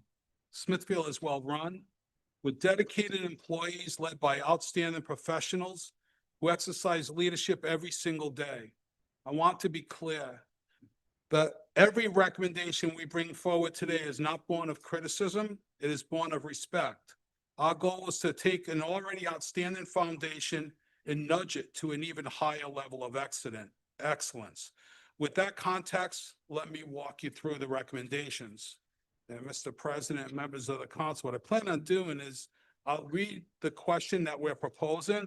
I'll read the section, how it changes, and then tell you why. Is that okay with all of you that I do it that way? Proceed. Oops. Yeah. She might want to. Chairman, did you want us to ask questions as they come up? Is that what you're suggesting? Sure, you could do it at each one. if Okay, you- thank you. And Mr. Chairman, yes, after you read it and we have discussion, we're gonna vote on every individual one, okay. okay? And just to be clear, as I mentioned, we had a work session with all of you last week. We fully understand you have the right to modify, add, or not accept these recommendations. We understood that walking into this process. So just so you know, if there's any additions to it, we can't do that tonight. Because that's not what the legal thing says on the book. We'll have to have another meeting. Okay. Thank you. So the first one is, on the first question that we're proposing is, shall the town council terms be increased to a duration of 4 years on a staggered basis commencing after the November 2028 general election? This repeals and replaces section C 2.02. So the new wording in that section for the public to know is, it would say, there shall be a town council of 5 members serving 4-year staggered terms elected by the voters of the town at large. The regular election of the council members shall be held on the first Tuesday next after the first Monday in November. Members of said town council shall be elected as follows, beginning in the 2028 election year. The top 3 vote getters shall serve 4-year terms. The 4th and 5th place vote getters will serve 2-year terms.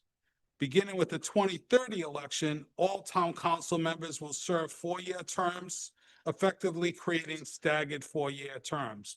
So at the end of the first 2 years, there would be 3 members who still remained and 2 would get elected. And in the following 2 years, 3 would get elected and then 2 would also have 4 years. Increasing the terms to 4 years can help provide more steady leadership. Staggering the terms means not all members change at one time, which keeps experience on the town council. So I'll stop there, Mr. President, for any questions. Any questions? Ernie? Yeah, I would just like to comment on the 4-year term.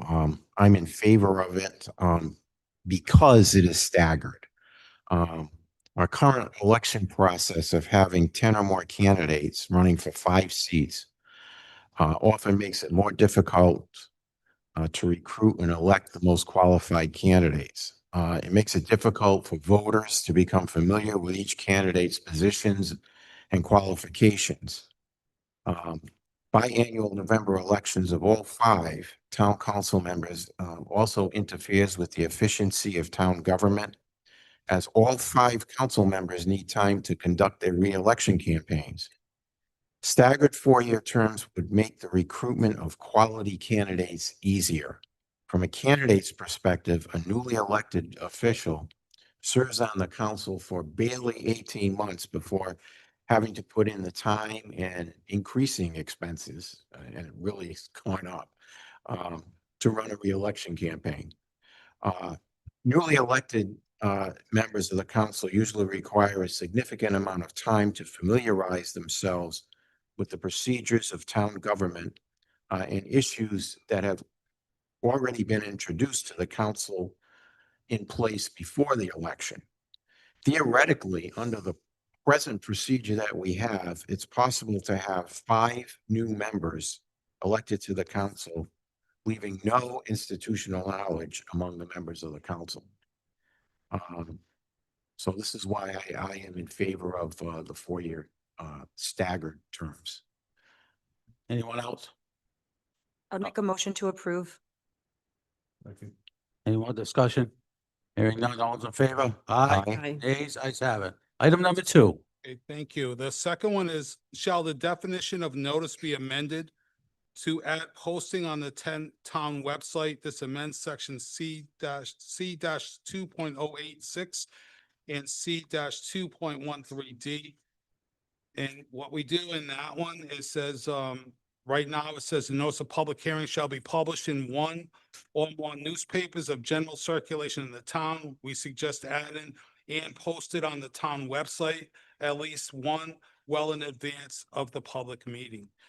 And the reason for that is adding to the town website as the official place for town notices makes it easier for people to find information quickly online. Is that, I think that Commission Member Colantonio wanted to add section 5.15 to that as well.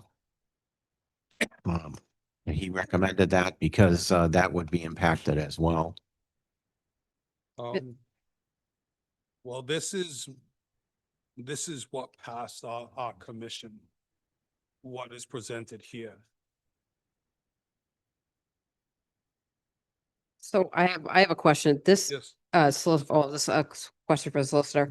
This essentially doesn't change, other sections. This is not changing the general definition in the entire term. Well, right, so I think the language of the shall, I don't know what this language is here, if that's going to be actually on the ballot, but. This is the ballot. These are the ballot. No, I'm sorry. I'm just getting tired already. There's a long way to go. I know, it's true. It reads to me like it's, I think you should get rid of definition because it doesn't define notice. It just adds posted on the town website. You get what I'm saying? In this particular section, it does not define notice. The right to present evidence. So it should be, shall we add posting on the town website to the section, essentially. Is that not what it says, Councilwoman? Like, I'm not seeing the difference that you're. So putting. it's, the question here is asking if we should add to the definition of the word notice, include adding posting on the website, but this section 6 under 2.08 is not a section that is defining that. I understand. You're saying the word definition. Get rid of is the that. issue. Got it. Yeah, well, not just that word, but you'd have to reword that to just add that phrase. Shall we add the phrase to this section? Period, right?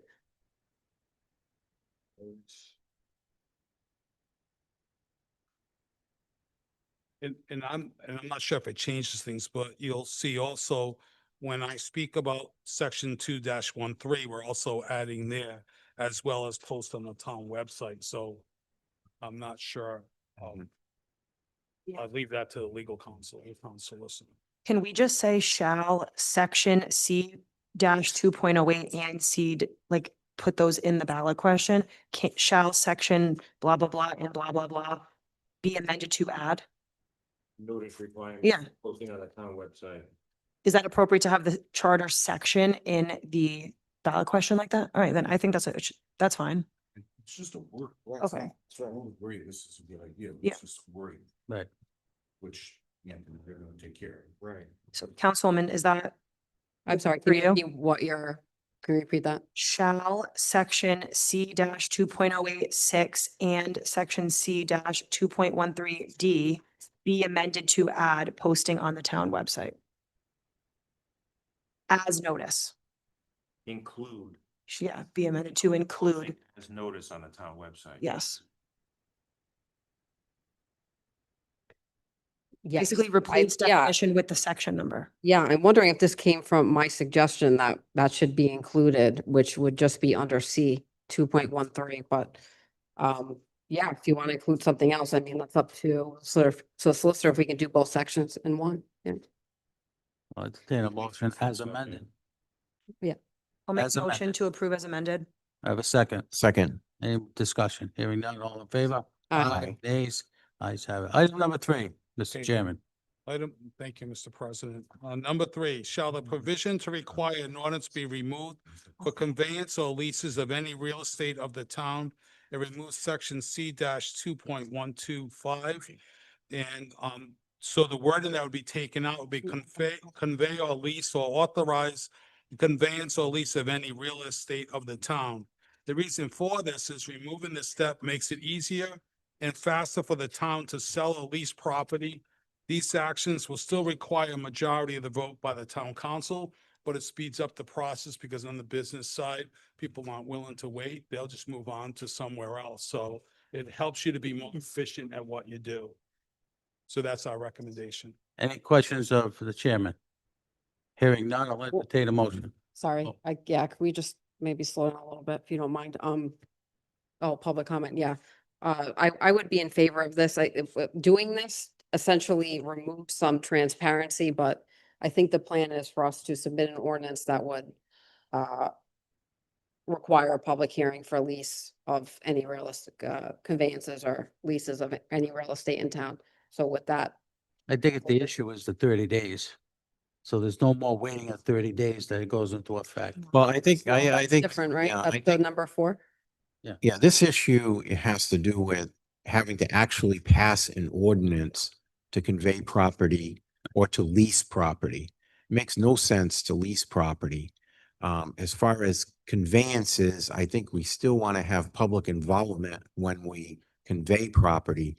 So I think what we would do is, we don't need that in the charter. We don't need it as an ordinance, but we would have public participation, a public hearing before we convey it. So I think what we would do is pass an ordinance to that. We'll propose and pass an ordinance to that effect. Okay, Motion to approve. have a second? Do we have you do a public comment? Any member of the public like to comment on that? Hearing none, I'll entertain a motion. We have a second. All in favor? Aye. Aye. Nays, ayes have it. Item number 4. Okay, item number 4, and part of this, you might have already addressed when you took care of section C 2.08. But number 4, shall adopted ordinances become effective upon adoption rather than after 30-day period unless otherwise stated, and amend section C 2.13. And what would happen is in section C, right now it says, except as otherwise provided in the charter, every adopted ordinance shall become effective. And we're saying knock out at the expiration of 30 days and put in upon adoption or at any later date specified therein. So there may be times when you may suggest that it is longer, but it's only when you say that. And the second piece is the part that I think you already addressed. We're saying that published defined as used in this section, the term published means to print in one or more newspapers of general circulation in the town, as well as post on the town website as required by state law. And again, I think you addressed that one already. Thank you, sir. Anyone from the public want to comment on that? Hearing none, I'll entertain a motion. Motion to approve. Have a second. Any more discussion? Hearing none, all those in favor? Aye. Ayes have it. Article 5, or number 5. Okay, number 5, shall the qualifications of police chief include a bachelor's degree in a related field? And this amends section C-4.04. And the sentence that would be added, the chief shall have a bachelor's degree in a related field. The reason for this is it requires a college degree, helps ensure the police chief has the education needed to lead the department. This will mirror the bachelor's degree that's required for the fire chief that is already in the charter. Any questions? I have a from the question, public? actually, for the public. Any questions from the public? Yes.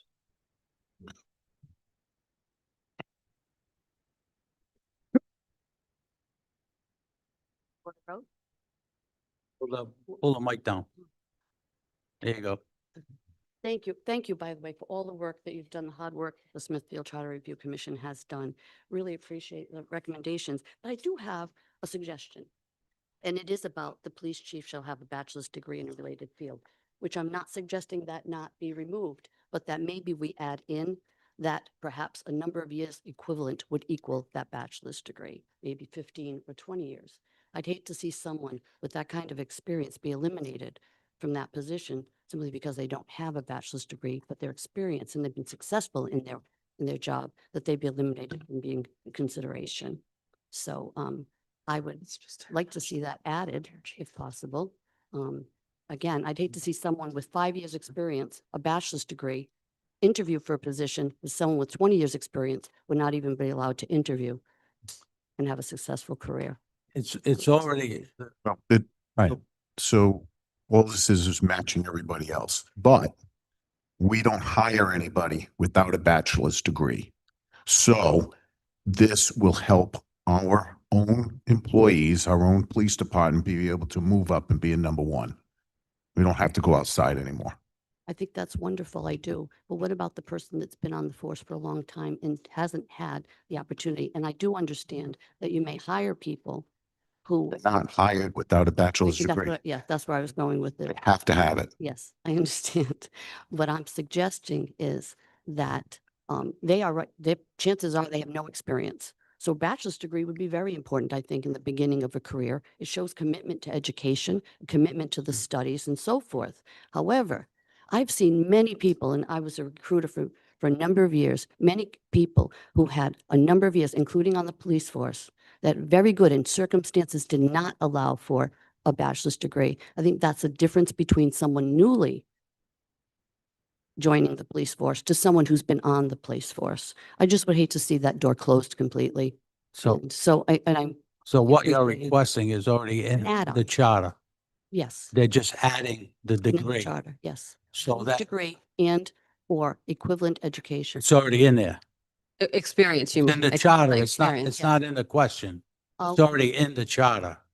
I'm sorry. I thought that was the change to add this, so. Well, it's no, already- I think and correct me if I'm wrong, what you're suggesting is to add, because you see in job descriptions all the time, a bachelor's degree required, or in lieu of a bachelor's degree, 10 years experience in whatever field it is. Is that what you're saying? To make it not just, you have to have a bachelor's, you can have a And that bachelor's goes- or Yes, and or. 10 years or And whatever. So 15 or But it- 20, whatever it is agreed upon. I'm not saying I agree. I'm just No, saying no, that's, it's in C. It- Right, Anthony? I'm reading C and I. don't- she's just adding another, Another option piece. for them to, someone else to get hired who doesn't have a bachelor's, who has the equivalent experience. That's my suggestion. I thank you for hearing me on it. Thank you. Manager Salter, I had a question. When you post the job for the police chief, do you add that he has, or any police officer rather, that he has a bachelor's degree in Yeah. criminal justice or related field, or just okay, so I'm wondering, because this sentence doesn't make sense to me. The chief shall have a bachelor's degree in a related field. That doesn't say what it's relating to. So would it be, We do that all the time, so a related field could be, Well, to what, though? Legal, or it could be criminal justice, or Well, there's no, the indication of what it would need to be related to, so I think we should add something there. So I'm asking you what your So recommendation would be. typically, so that is on the job description for all our job descriptions. So Yeah. it'll indicate the type of bachelor's degree related to the type of job, and then, or equivalent would be if they come in with something that's very similar. So you could put Criminal justice criminal or related justice. field, do you think that would, because I mean, to me, that sentence doesn't make Yeah, any sense. criminal justice would be appropriate to what we normally Appropriate. require. So we should, We do that okay, with the patrol officers. okay, thank you. Should I make a motion? I don't know if we, any public comment, but President's not here. Is there any other public comment? Hearing none, do I have a motion? I would move to accept the recommendation with the amendment of including the word criminal justice. The chief shall have a bachelor's degree in criminal justice or a related field. Second. All in favor? Aye. Any opposed? Aye. All right, thank you. Number 6, Chairman. Thank you. Number 6, shall the functions of the building official be modified to remove the issuance of plumbing and drainage permits? That's not. What this would be is, it takes out, That's 9. That's 9, I think. oh, sorry. You're on 6. The functions of Public Works Department. 1 second. Okay, sorry. I have the numbers reversed on this page. Shall the functions of the Public Works Department be modified to add parks in the oversight of Smithfield Water Supply Board? And shall the Parks and Recreation Department be restated as Recreation Department? Amend sections 4.05 and 4.17. So on that one, everything will remain the same, but it would add the word parks and oversight of Smithfield Water Supply Board. The reason for this is this combines the related services to improve coordination and simplify how departments are organized. This updates the charter to better reflect current practices. A question that arose tonight was that Smithfield Water Supply Board is not only an enterprise fund such as Smithfield Municipal Ice Rink and Sewer Authority, and what is the reason for this enterprise fund being singled out? Just so everyone knows, this came to light from the Gene, the director of that department. And all we're doing is just incorporating into the charter what actually takes place on a day-to-day process. So we don't feel that it would have an impact on the others. And I'm not sure if it leads to more questions, but after reviewing this, it just codifies what it already takes place. But you may want to ask for public comment for that. Public comment? You were gonna talk about that. Hmm. You're gonna put your suggestion. Yeah. From the public?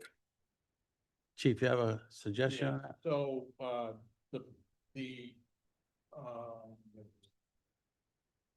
the oversight of the Smithfield Water Supply Board falls under the town council.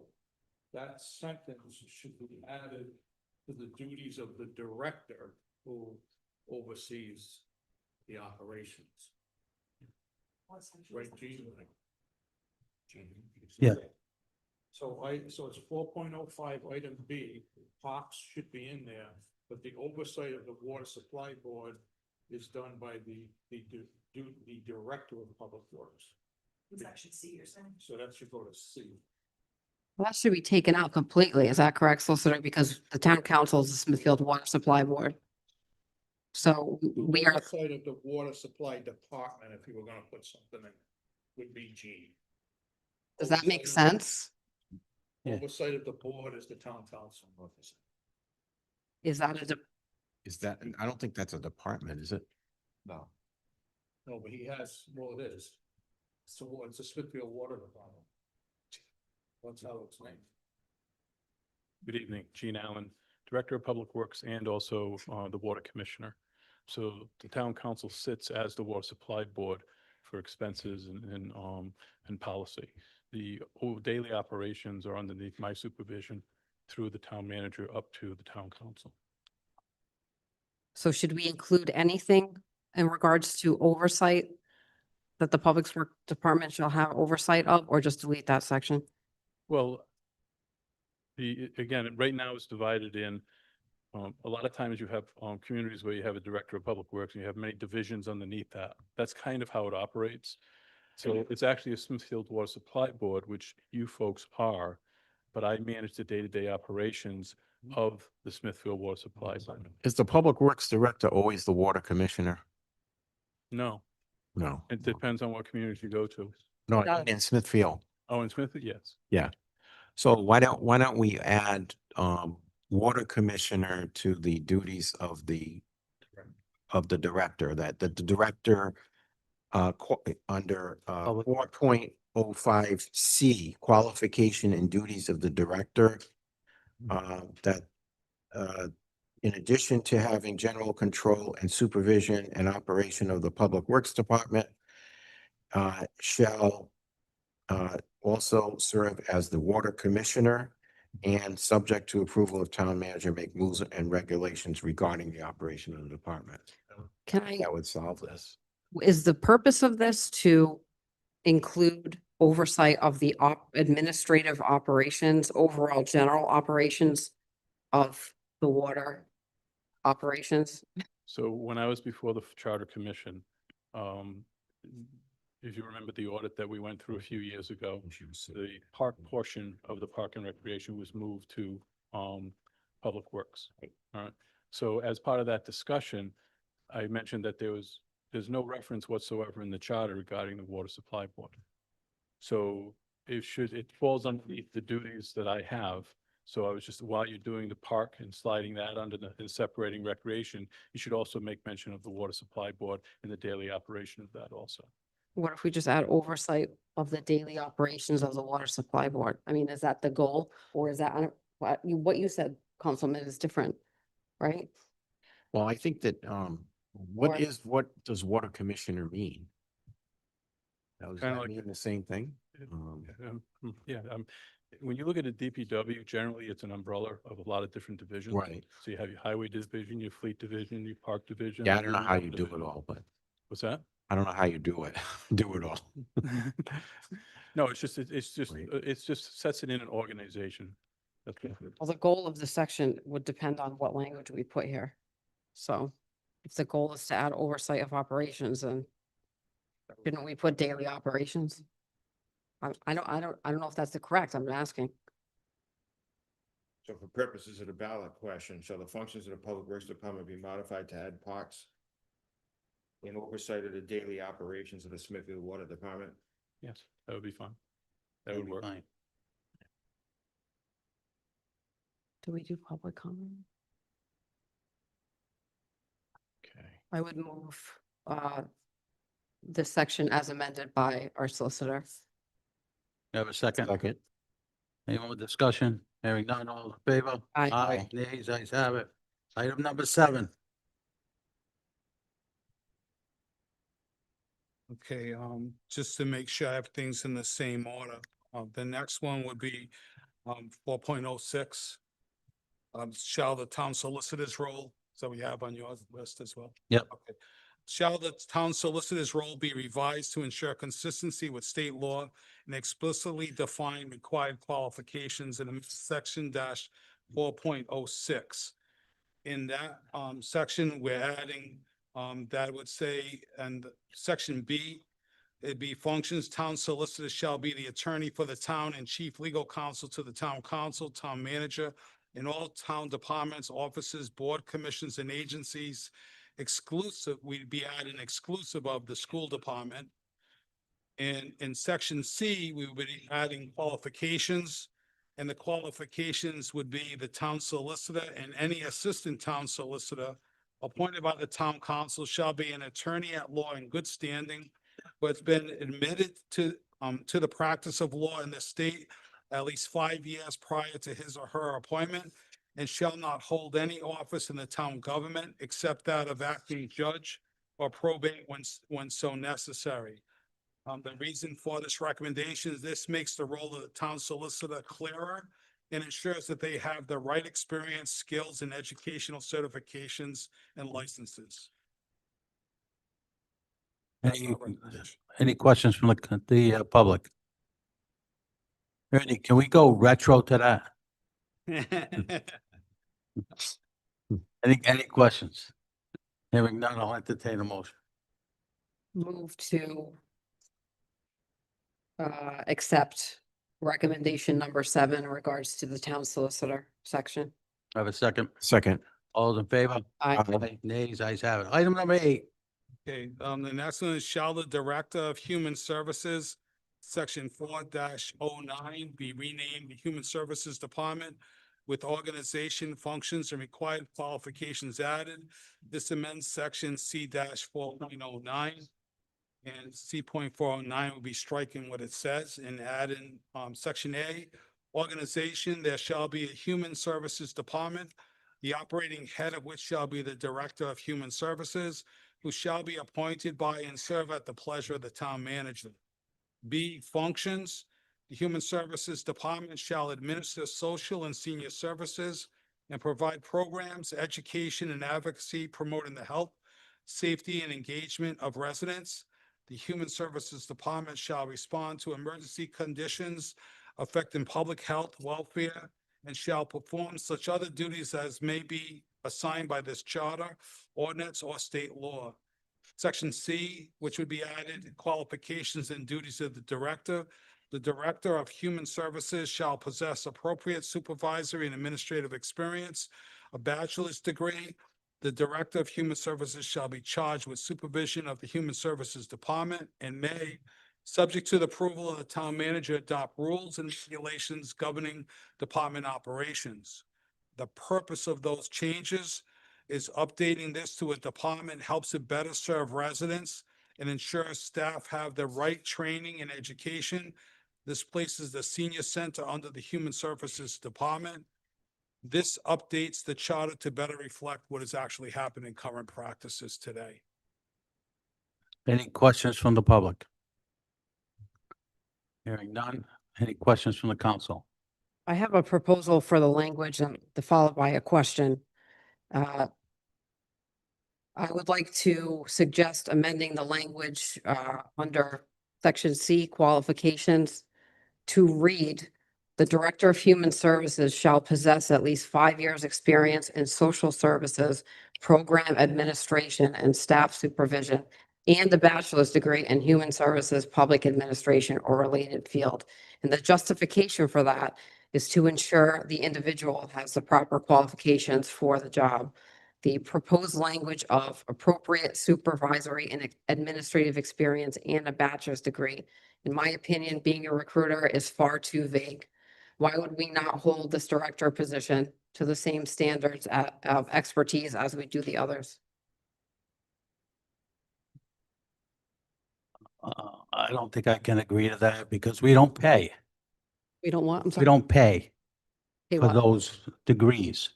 The human services person right now, I don't know off the top of my head what that salary is, but you're adding all these other things on is gonna add to their compensation. I'm just clarifying what subject matter that degree should be in or related field. It already says in this recommendation that she have a bachelor's. I mean, Councilwoman, I see an issue with that because I think our current Human Services Director does not possess that qualification, is doing a fantastic job. And I could be wrong. I'm not going to put that person on the spot, but it's my understanding that it's a degree in human social services is not a current degree that person holds, and they're doing a good job. I can't speak to that or anyone's performance because I don't oversee that person. But again, coming from a someone who looks at resume, it makes sense to, like I said, keep it consistent with the other directors in this charter. We specify what type of degree they need or related field. They should have some expertise in the field. I don't know, would that affect somebody currently, solicitor, who's in the current role? Regardless if it does, I think, well, I don't know. Would be prospective. It would be prospective. Okay, so he'd be fine. Affect He'd be our occupant. I'm not saying this because it affects someone. I'm saying this because you see in practice how this degree might not be necessary. That's why I'm saying it. I think For me personally. Yeah, I think it's very necessary. I did research Director of Human Services, and a lot of municipalities actually require master's degrees in these fields. I would prefer that personally, but you know, you don't want to, pigeonhole somebody and, into that. They could, town manager could deal with that in the job description if he wishes to. All right, so we have a motion. Do we have a second? Oh, I didn't make a motion, but I did have a question. Okay. Unrelated to that. I'm just looking for someone to provide two examples of when the human services, of a hypothetical situation, when the human services director would have to respond to emergency conditions affecting public health, welfare. Also define what respond means in terms of their role, and is this in addition to or in place of what we have now for emergency responders? We call our human services folks out to if we have a house fire. We had the issue with the hotel on Alpine Hotel, which he found housing for them and temporary housing. We do that. He does well-being checks with police and fire. And if they need any services that human services can, that's what he's doing now. If there's any services that they need, then it goes through human services. So we include our human services director. In fact, we started this before then, when Karen was there, to have a team that go out with any kind of significant fire or major issue that affected a lot of people, so we could get services going for those people that needed housing and food and clothing and that kind of stuff. So it's part of the overall response team.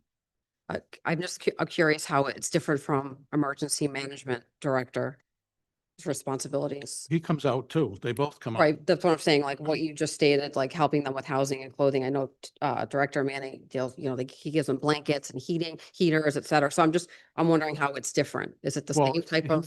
so Vin, in his capacity as human services director, has a lot more reach into getting services than Todd does, as far as housing and whatever they may need. That falls more under human services. So Todd initiates the process, and we bring the human services director out to the scene as well, and they continue on. They handle it long-term from beginning until the family is squared away.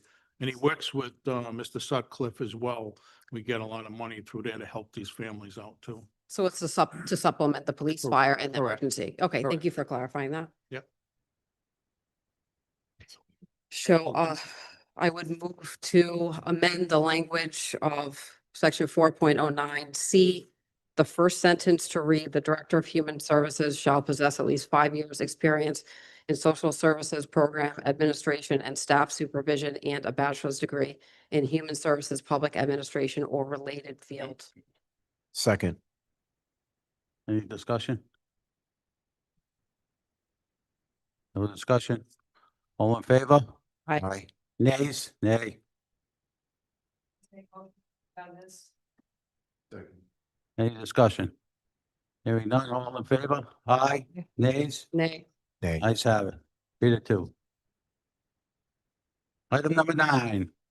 Okay, item number 9, shall the functions of the building official be modified to remove the issuance of plumbing and drainage permits? This amends section 4-1.0. In 4.10, all we're doing there is taking out, it says now, there shall be a building official appointed by the town manager to serve at the manager's pleasure. The building official shall issue all building, then it says plumbing and drainage permits. And we're suggesting striking the words plumbing and drainage permits in accordance with existing or future ordinance passed by the town council and so on. The reason for this, the building official issues building permits, which plumbing already falls under. The town engineer oversees soil erosion and sediment control, which is part of the stormwater and drainage management.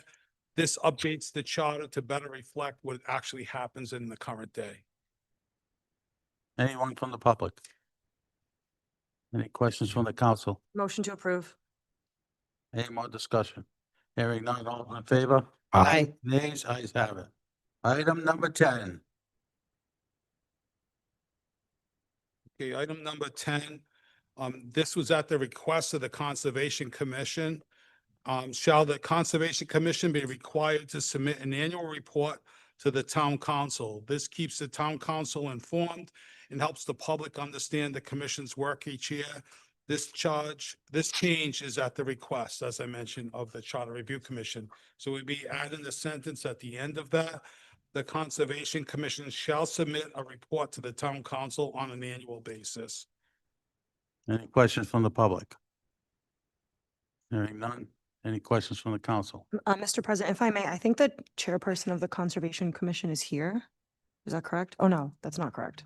Sorry. I am not in favor of this. I know the Conservation Commission requested it, and I understand that the Charter Review Commission put it on. I just think for continuity purposes, it's either like all commissions have a reporting or none have one. I also think that compulsory reporting is not really the best, especially when minutes are so readily available and meetings are recorded, and things of that nature. So I appreciate the commission's work on this, but I'm not in favor of putting this on the ballot. Any other questions? I would have an opposite opinion, and I think everyone knows that I'm definitely in favor of annual reports from our boards and commissions, so I definitely appreciate that. And I thank the members of the Conservation Committee for their commitment to transparency and the desire to keep the town council informed. My suggestion was similar yet different than Councilwoman Bobus's in that since if we are going to put this on the ballot, my suggestion was to delete that section and to create a new section at the end and require all boards and commissions to submit an annual report to the town council. So that would be my suggestion. What about if we just made it at some point an ordinance? It seems like something that maybe we don't want in the charter in case we need to change it and we won't be able to.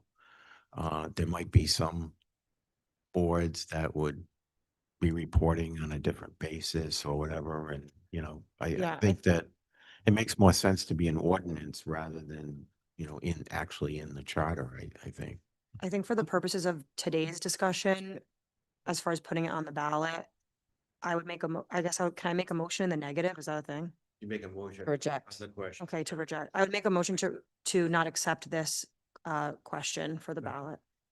We have a motion, we have a second. Any more discussion? I would be in favor of that. And, you know, we can submit an ordinance to, I know you're not in favor of that, Councilwoman, but I'm still gonna submit that. I think it was once submitted before. Maybe if it's different, things will be Well, we different. didn't submit it officially, but yeah, we're doing. Maybe it should be a. I'm in favor. Yeah.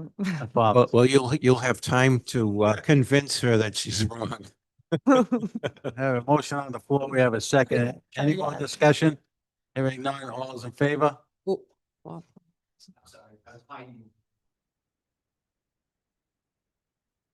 Robert Leach, Chair of the Historic Preservation Commission. Mr. President, if anybody wants to know what's going on in our world, we have the best transcriptionist and assistant, Sharon.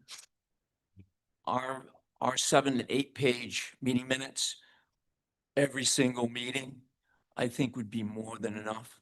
But I will yield to whatever wisdom you folks have to make anything mandatory. But I will say, not that it's unnecessary, but we make sure that our meeting minutes really reflect, well, what's done and what actions are taken. So please consider that. That's all. Thank you. Thank you. Chairman. Motion on the floor. We have a second. All in favor? Aye. Aye. Nays, ayes Nay. have it. Item number 11. Okay, thank you, Mr. President. Shall there be a requirement to publish notices of vacancies in town boards and commissions? This amends section 4.19.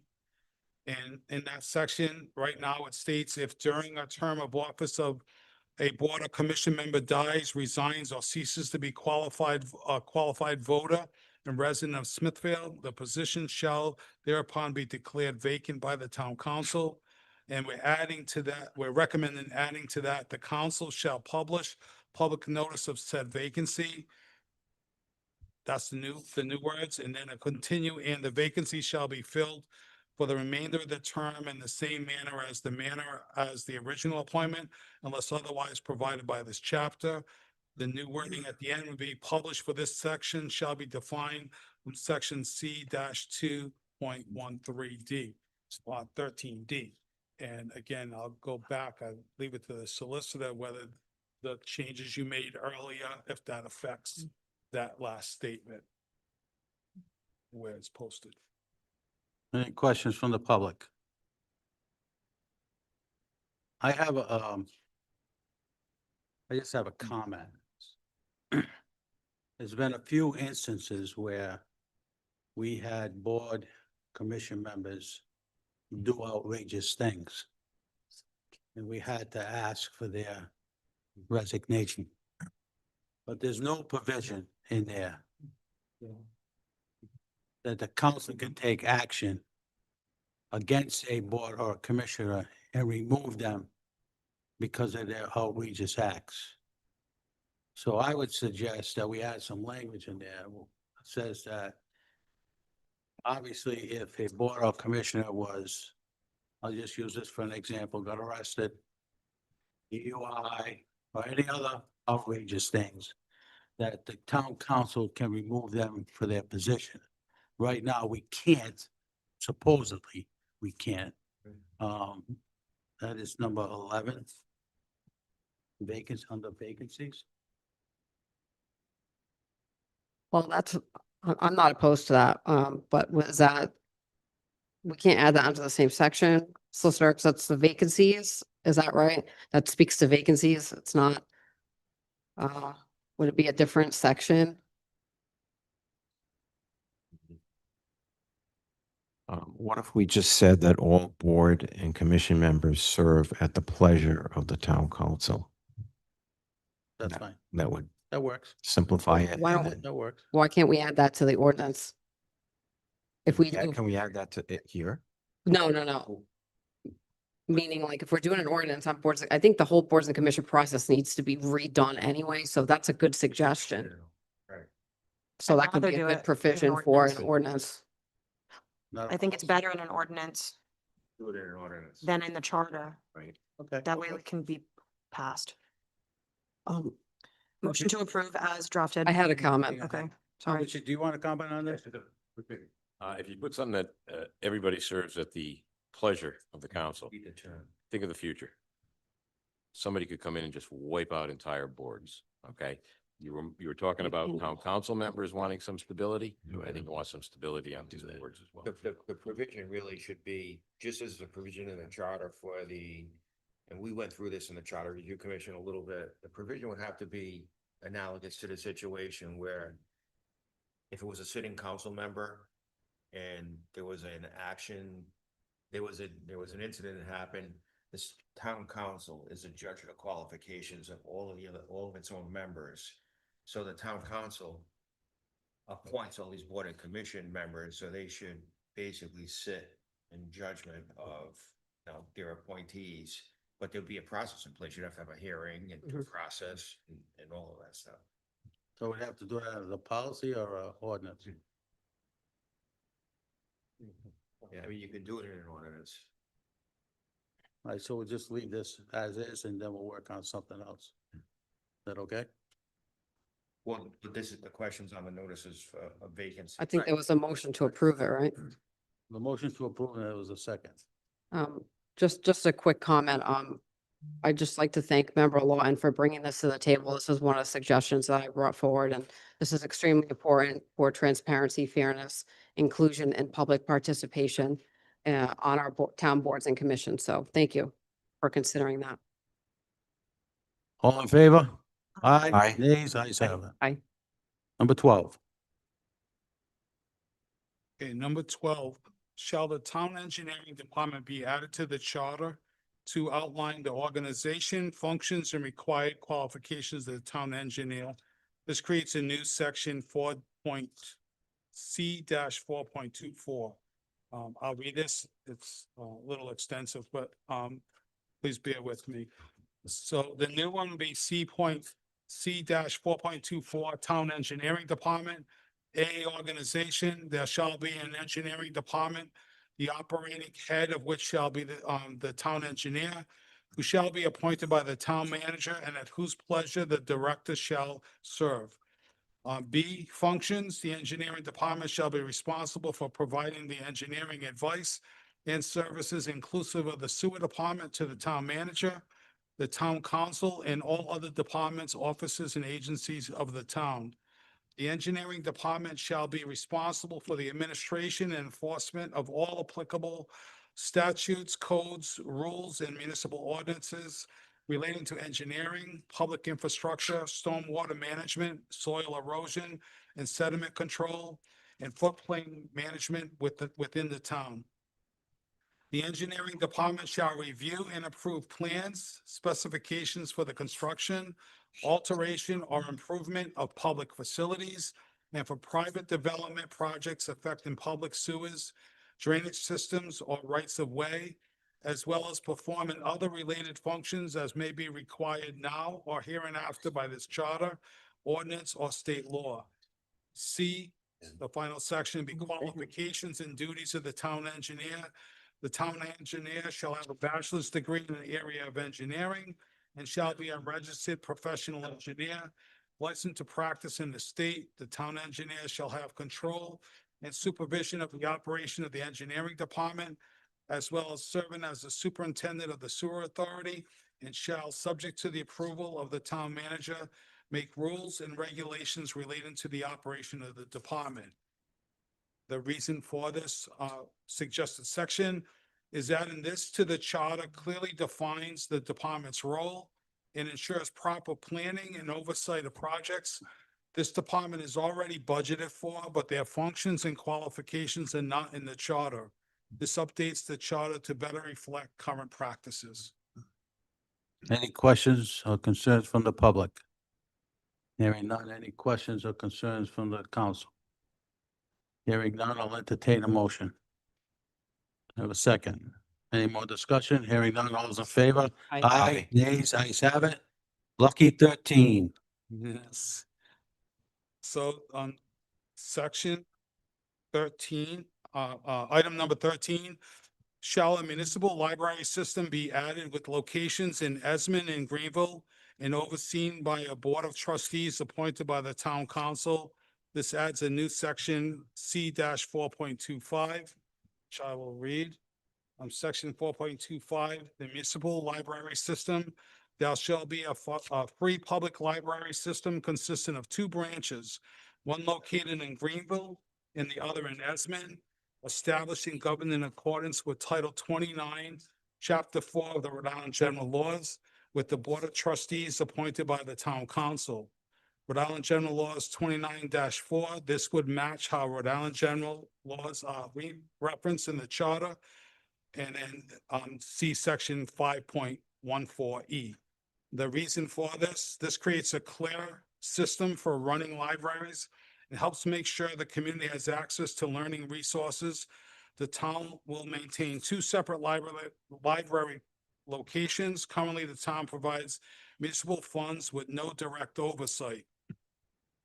I'll add the additional comments I made at the work session. The only thing you should keep in mind is to make sure that we don't hurt the ability of the town to get donations for people to a library system.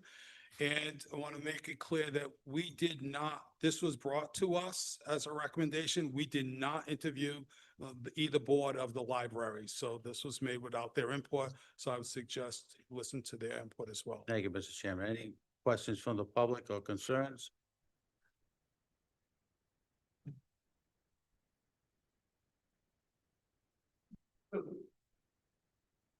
Evening. My name is Nora Solomon, and I am here on behalf, sorry, can you hear me? I'm here on behalf of the Greenville Library Board of Trustees. We are an independent library, and we are overseen by a 14-member Board of Trustees that meets monthly to ensure appropriate spending and functioning. We own our building and receive money from a variety of endowments, grants, and donations, in addition to the town funding, which comprises about 70% of our budget and which is required by state law. We run programs that are targeted to the needs of our community. We operate in the black. We are sufficiently well-led without the need for additional oversight from the town. Thank you. Anyone else? Anyone else?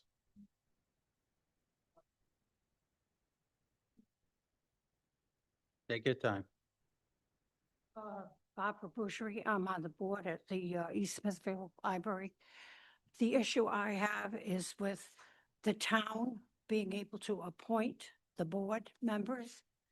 I'd like to be reassured that these board members will have the library at heart, will be concerned with the issues of the American Library Association, as well as the Rhode Island Office of Library and Information Services. You keep in mind, please, that librarians are very supportive of diversity, equality, and inclusion. And I just hope that if this goes to the ballot and is passed, that the board has it in mind to appoint members that feel the same way as librarians do, and people who put their heart and soul into keeping the libraries going. Thank you. Thank you. Anyone else? Frank Ritchie, 14 Carinahan Drive. I've attended the budget meetings and they never have a clear report of what these libraries are spending, their expenditures, if they're making money, if they're losing money. And they came to the board last month and asked for a 3% raise without any justification. I don't know if we ever got the reports from them, so I'm just asking if they will be submitting reports every month with this new update. Thank you. Thank you. Anyone else? I believe we've made the condition of approving the budget that they would submit annual reports. Is that right? Yeah. Yeah. Yes. Good evening, Melissa Maroney. I'm the president of the Board of Trustees of the East Smithfield Public Library. I just want to reiterate what I said at the work session. We are open and transparent. You are welcome to see how we spend our funds. There's no hiding. There's no, if you have questions, you come to us and we will answer your questions. All of our financial information is submitted to the state library system in order for us to be certified to be able to receive state funds. So all of the information, the financial information, how we spend every penny, and we're talking pennies on what your general budget is. We're less than 1.5% of what the entire town's budget is. So we are literally talking about pennies. But all of that information is available, and we have offered to submit it to you. And I don't know how to say it more clear. We were not we were not approached during this whole process. So when I spoke last week or a couple weeks ago at the work session, I think that I surprised some of you by the information that I provided.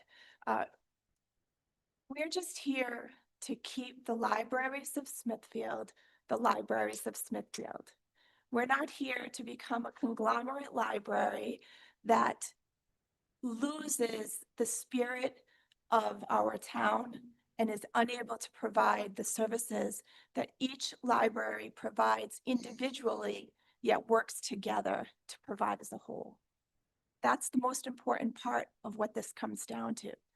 If you were going to save millions of dollars by making us a municipal library, there would be no question. But the numbers have been thrown around that there would be some significant savings, yet we, as the libraries, haven't been provided with the facts of how you plan to save the money that you say that you will save. So it needs to be, if we're willing to be open and transparent with you, you also need to be open and transparent with us. Thank you. Anyone else? Mr. Chairman?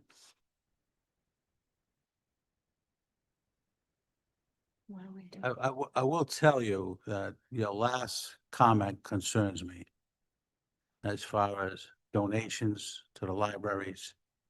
I don't think enough research has been done in order to, in my opinion, move this to a vote. Mr. President, I have a statute here that says, it's, Title 29, Chapter 4, Section 2, which says that any town or city having established a free public library therein may annually, by a majority vote of the electors, appropriate such sums that shall deem proper for the maintenance of the library. And there's also a section here regarding the amounts of money, like that that this section, adopting a library under the state law, they would still be able to raise funds. That adoption of this library system under the state law would not interfere with their ability to obtain funds that are donated to the libraries. Even grants? Says any funds, so. I just have a concern about that. If I can, just an additional comment. Again, I put this in your hands. Our commission voted to put this in, make this recommendation. I'm only making you aware so you're fully informed as you go through this. I can tell you as a CPA, I never have a client say they want to donate to a government. They donate to not-for-profits. But I've never had a client, my 35-year career, say I want to donate money to a city or a town or to a state. That's all I'm just cautioning you. That's Right. it. I agree. Thank you. Alyssa? Yeah, I just wanted to add what you just said. The ability to do it is one thing. The actual having it happen is where we're concerned. We have people donate to us because we're a community library.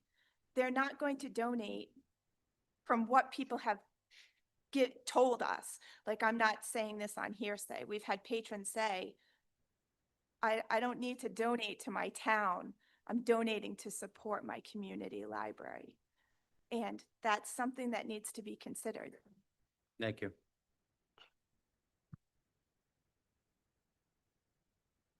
Tom Hodgkins, 200 Farnham Pike. Mr. President, the comment you had, I'd ask you to consider that the nonprofit corporations for the libraries could still exist if you pass this ordinance, and those nonprofit organizations could continue to accept donations to be used to the library as those own nonprofit organizations want to do.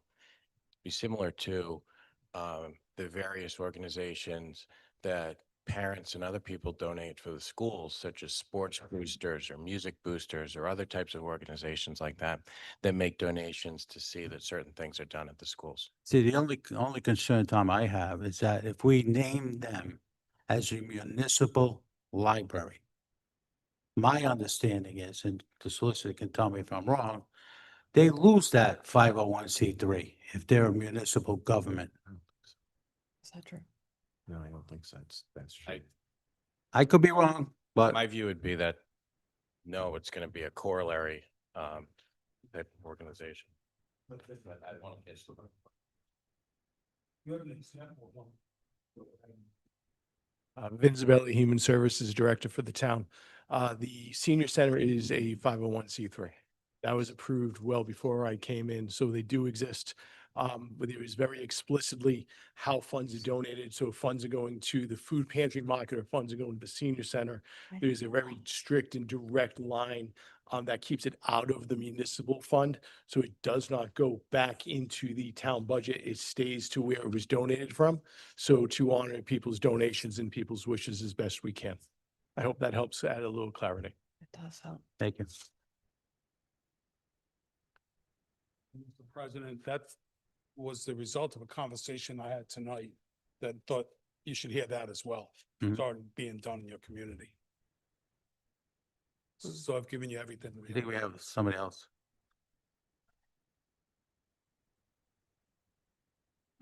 Patrick Lyons, Director of the East Smithfield Public Library. Just wanted, because of the conversation about how finances work in libraries, we would have to, if we were a municipal system, you have to establish a separate 501c3 foundation, which would then receive grants, and it's specifically grants, because it's a major source of funding for libraries. Thank you. The donations could actually go much like with the community center, or it doesn't have to go through a foundation for a particular thing. But when looking at like the scale of donations versus grant funding, like it's much heavier on the grant side. If I may, you might know the answer to this question. I don't believe the chair of the charter review would, just because I know you guys didn't go in depth into the library, but how many municipalities have municipal libraries and have versus what we have? Do you know? Yeah. Okay, please share. 50%. Okay, Yeah, I checked that too. thank you.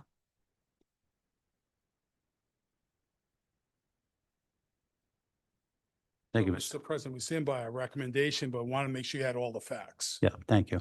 What do I have for the council? So this charter provision would provide for the establishment of a municipal library system, obviously, but this would be in accordance with state law.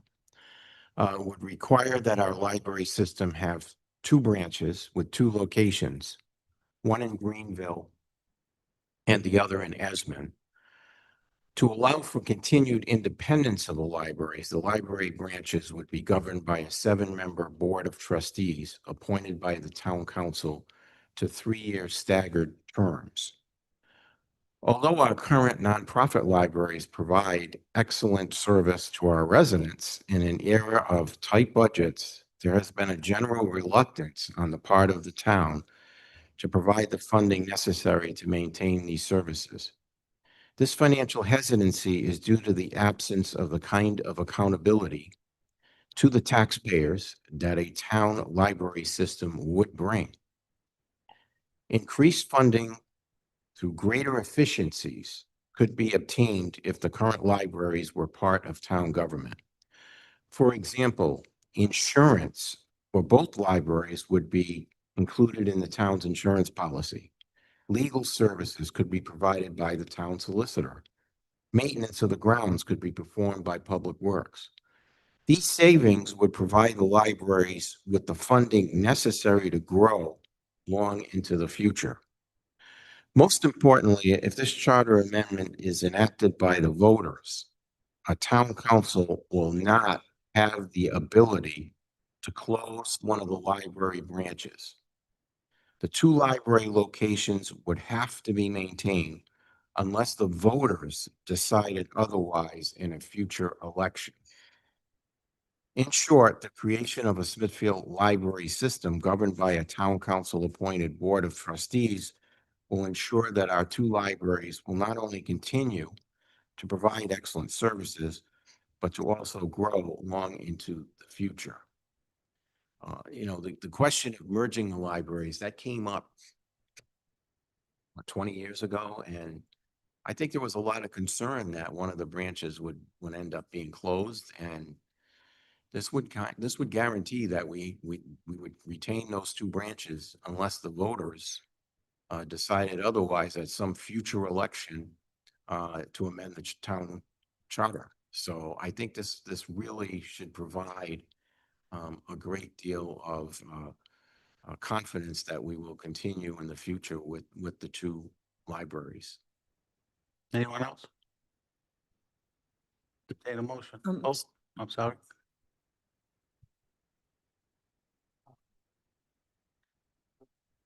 Robert Randall, 1300 Douglas Pike, and I'm on the Charter Commission, but I'm speaking more as a resident of the town. I'm speaking only as a resident of the town right now. I just urge everyone, if this were to make the ballot and pass, that we're careful with collections and programming in the library and who makes those decisions of what exists inside the library and what happens in the library. I think that is something that residents may fear about a municipal system, is that the professionals who work in the library every day, who see their children, who are, are elderly citizens who use the library, and are part of the various programs and clubs, that those may begin to change. And I don't think that that's the intention of this at all, in any way, shape, or form. So I just wanted to kind of put that out there, that if this were to pass to the ballot and then be passed, something like this were to be passed by the voters, that should be of like high consideration of how we protect those decisions and make sure the people who work in those buildings every day, with the community members who use their facilities, are the ones that are in charge of those decisions. Thank you. Thank you. I think the answer to that is just as now, the Board of Trustees would make those decisions. It would be similar to the land trust. We have a municipal land trust, and the members of that land trust make decisions as to the properties that, how they're maintained, et cetera. It's Mayo 75 Whipple Road. Thank you, Councilman. I think we need to keep two.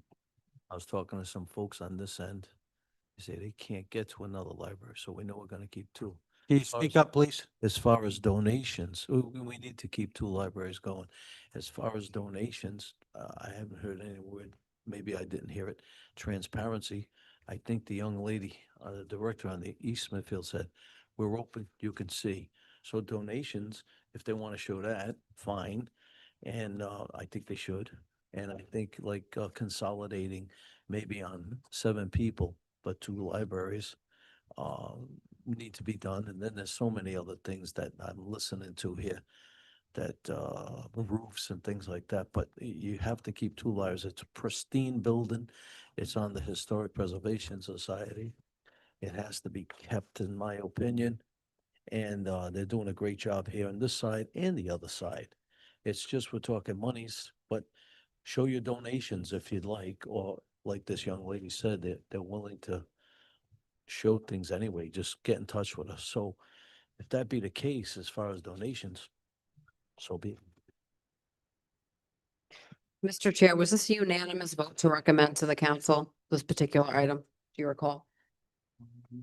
I don't recall. I thought it was, but I So didn't make that the- statement. The answer is yes. I see Thank you. nods. The only additional thing I would say to you is, I feel remiss as a chairman that I didn't ask to put on the agenda for the library to come in. And it was at the working session that we heard more information. And like, I don't consider it waffling. I think any leader, when you get information that comes in afterwards, it's important for us to share it with all of you.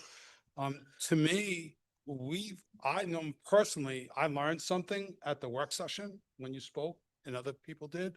I learned about the leases on the building, who owns the buildings. I mean, there's some complications in this. And my only comment to all of you is that what you always do, make a decision with all the facts, and I want to make sure you have all the facts. But I'm not so sure that we would have landed in the same place if we had all that information. I'll add one additional thing. Since the work session, because I didn't ask to have people from the library come and speak to the commission, I was so concerned about, I know I heard from you at the work session, but I actually was going to reach out to my friend, all of our friends, Dennis Finley. And then I found out that he passed away, and heartbroken, because that would have given me one more opportunity to talk to him in my lifetime. But I missed out on an opportunity to hear what his opinion was. So all I'm saying is, I know you will, but just take all those facts and try to figure out whether even we made the right decision with the recommendation we're making to you. Well, Mr. Chairman, I don't think you should feel bad, because they're not a town department. And the charter wanted you to look at the town departments. So whatever came after the buggy, we all learned something, because I never knew they had a 99-year lease. And I didn't realize that they had some of the other things that they had and the other things that they did. So I wouldn't feel bad that you didn't do your job, because you did an excellent job. They're not a town department. Not a town department. Mr. President, may I make a suggestion? I think that this, if a municipal library system was established, there's a lot of planning that needs to come in, you know, coordination with both libraries, with the town, budgets, programs, like a lot of these things need to be worked out. I wonder if, and then we're in a position where the charter only comes up every 5 years. So I think for the sake of, you know, trying to get this to make sense for everybody, what if we changed the language, not in the ballot question, but in the charter itself to just a may instead of a shall? That way it would give the town council an opportunity to, and the charter review, if they wanted to conduct further investigations, an opportunity to conduct those investigations, for us to really lay out a plan, and then we can, you know, talk to the libraries, choose if that makes sense or not. But that way, at least it can still go on the ballot for the voters, and that way we don't have to wait another half a decade to consider this option again. Yeah, I think that's a good idea. I'm in Okay. favor of it. So I would make a motion to approve the ballot question as, oh, please. As a member of the committee, the charter committee, to your question, yes, all of us voted yes with the limited information that we were presented. So had we heard Missy's presentation prior to putting it on the ballot, I can tell you right now, for the record, I would have voted no way to put this on the ballot. Thank you. Thank you. I just have one more quick thing, Frank Ritchie, 14 Karen Ann Drive. If the libraries are getting money from the federal government, that will be stopped because the President Trump is now stopped all the DEI initiatives. So if they want money from the federal government and they're going to continue with the DEI that they're talking about, they can only get funds from local and state authorities now. Thank you. Thank you. So I will make a motion to pass. 1 minute. Do you want to put a start date in it? Even though because- we're going to shall, or I mean, may, or It would be, I feel like my position would be, we don't need a start date because we're going. because it's May, so we can start it Right. if we choose to, whenever Right. we want. Like, there's no urgency. Is that fine Wanted to with you? clarify. Yes, that's Right. fine. I would make a motion to pass the ballot question as drafted with the caveat that the municipal library system, section C-4.25, the word shall be changed to may, to allow for further investigation and discussions amongst the libraries. And I want to be clear to the libraries here that this is for, you know, for the sake of time, we can only do a charter every 5 years. So it's just to put that as a placeholder, but I know I fully want to work with the libraries, make sure we're all on the same page, make sure this works for everybody, and come up with a plan instead of kind of a surprise attack, if you will. So that's the purpose for that motion. And Councilwoman Bovis, section 4.25, I would just make a few edits. I would just say the town council may establish a free public library system. It just reads better. Yes, The existing language. I'll amend my motion for that language. Second. Sorry. All right. Hang on, we have somebody that wants to speak. Melissa, did you want to speak again? 2 points of clarification. When you say that we each pay our own insurance and we each pay our own bills, and that by combining that the bills will still exist, and I want to make sure that that's on record. No, yeah, the bills, will- Be legal bills, but you get a better rate. yes, but let's just be clear that the bills will still exist. Yes, So they're not going to disappear. not going to go away. The second thing is, yes, each library is directed and led by a board of trustees. That board is selected by the library community. So we are members of the community in which the library serves. We have the best interest of the library. If it comes to a point where you're appointing a municipal board, there's no guarantee that the people that you appoint will have the best interest of either library. You're going to try to do that, but that may not be the case. There is a lot of question about freedom of speech, freedom of ability, freedom of availability.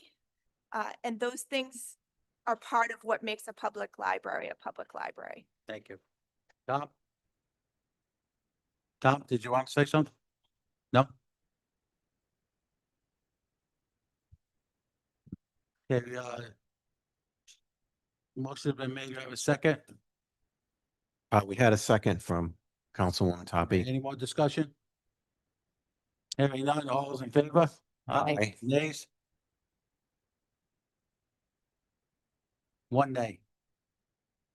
Item number 14, just for the record. The rules say we have to stop at 10 o'clock unless we extend the rules. So keep that in mind. You got 10 minutes. Understood. I want to keep friends. Number 13, number 14. 14. Number 14, shall a planning and economic development department be added to the town charter to outline the organization, functions, and required qualifications of the planning director? This adds section C-4.26, which is a new section. I'll read it in its entirety. Keeping in mind that 10 minutes. It'll be easy to keep 10 minutes if you just vote yes, you approved all of these. But so C4-26 Planning and Economic Development Department, a organization. There shall be a Planning and Economic Development Department, the operating head of which shall be the Director of Planning and Economic Development, who shall be appointed by the town manager, at whose pleasure the director shall serve. B, functions. The Planning and Economic Development Department shall carry out the planning functions related to land use in all matters concerning the physical growth and development of the town, affecting health, safety, and general welfare of the people and economy of the town, as may be required now and hereafter by this charter, ordinance, or state law. C, qualifications of the director. The Director of Planning and Economic Development shall have no less than 5 years supervisory and administrative experience in planning and land use or substantially similar experience. The reason for this request, this recommendation, is that in this section to the charter clearly defines the department's role and ensures proper land use planning and the town's economic growth and economic development. This department is already budgeted for, but their functions and qualifications are not in the charter. This updates the charter to better reflect what is happening in current day practices.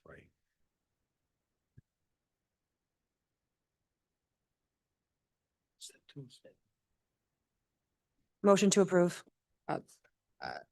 Do we have any discussion first? Go ahead. All right, well, I was gonna propose amending the language. I just noticed that there was no degree requirement in the recommendations language and thought there should be, so I reached out to the planning director, Greg Gerton, to ask his opinion on that, and he strongly agreed. So he actually voluntarily provided recommended language, which I suggest we consider this evening. So I know there's already a motion on the table, so I don't know if you want me to read this and then see if you like it, and then reject the motion, or you don't like it and approve the motion. How do you want to do that? Let me just read it to you. Because there's a motion on the table, Mr. President. How do you want to do that?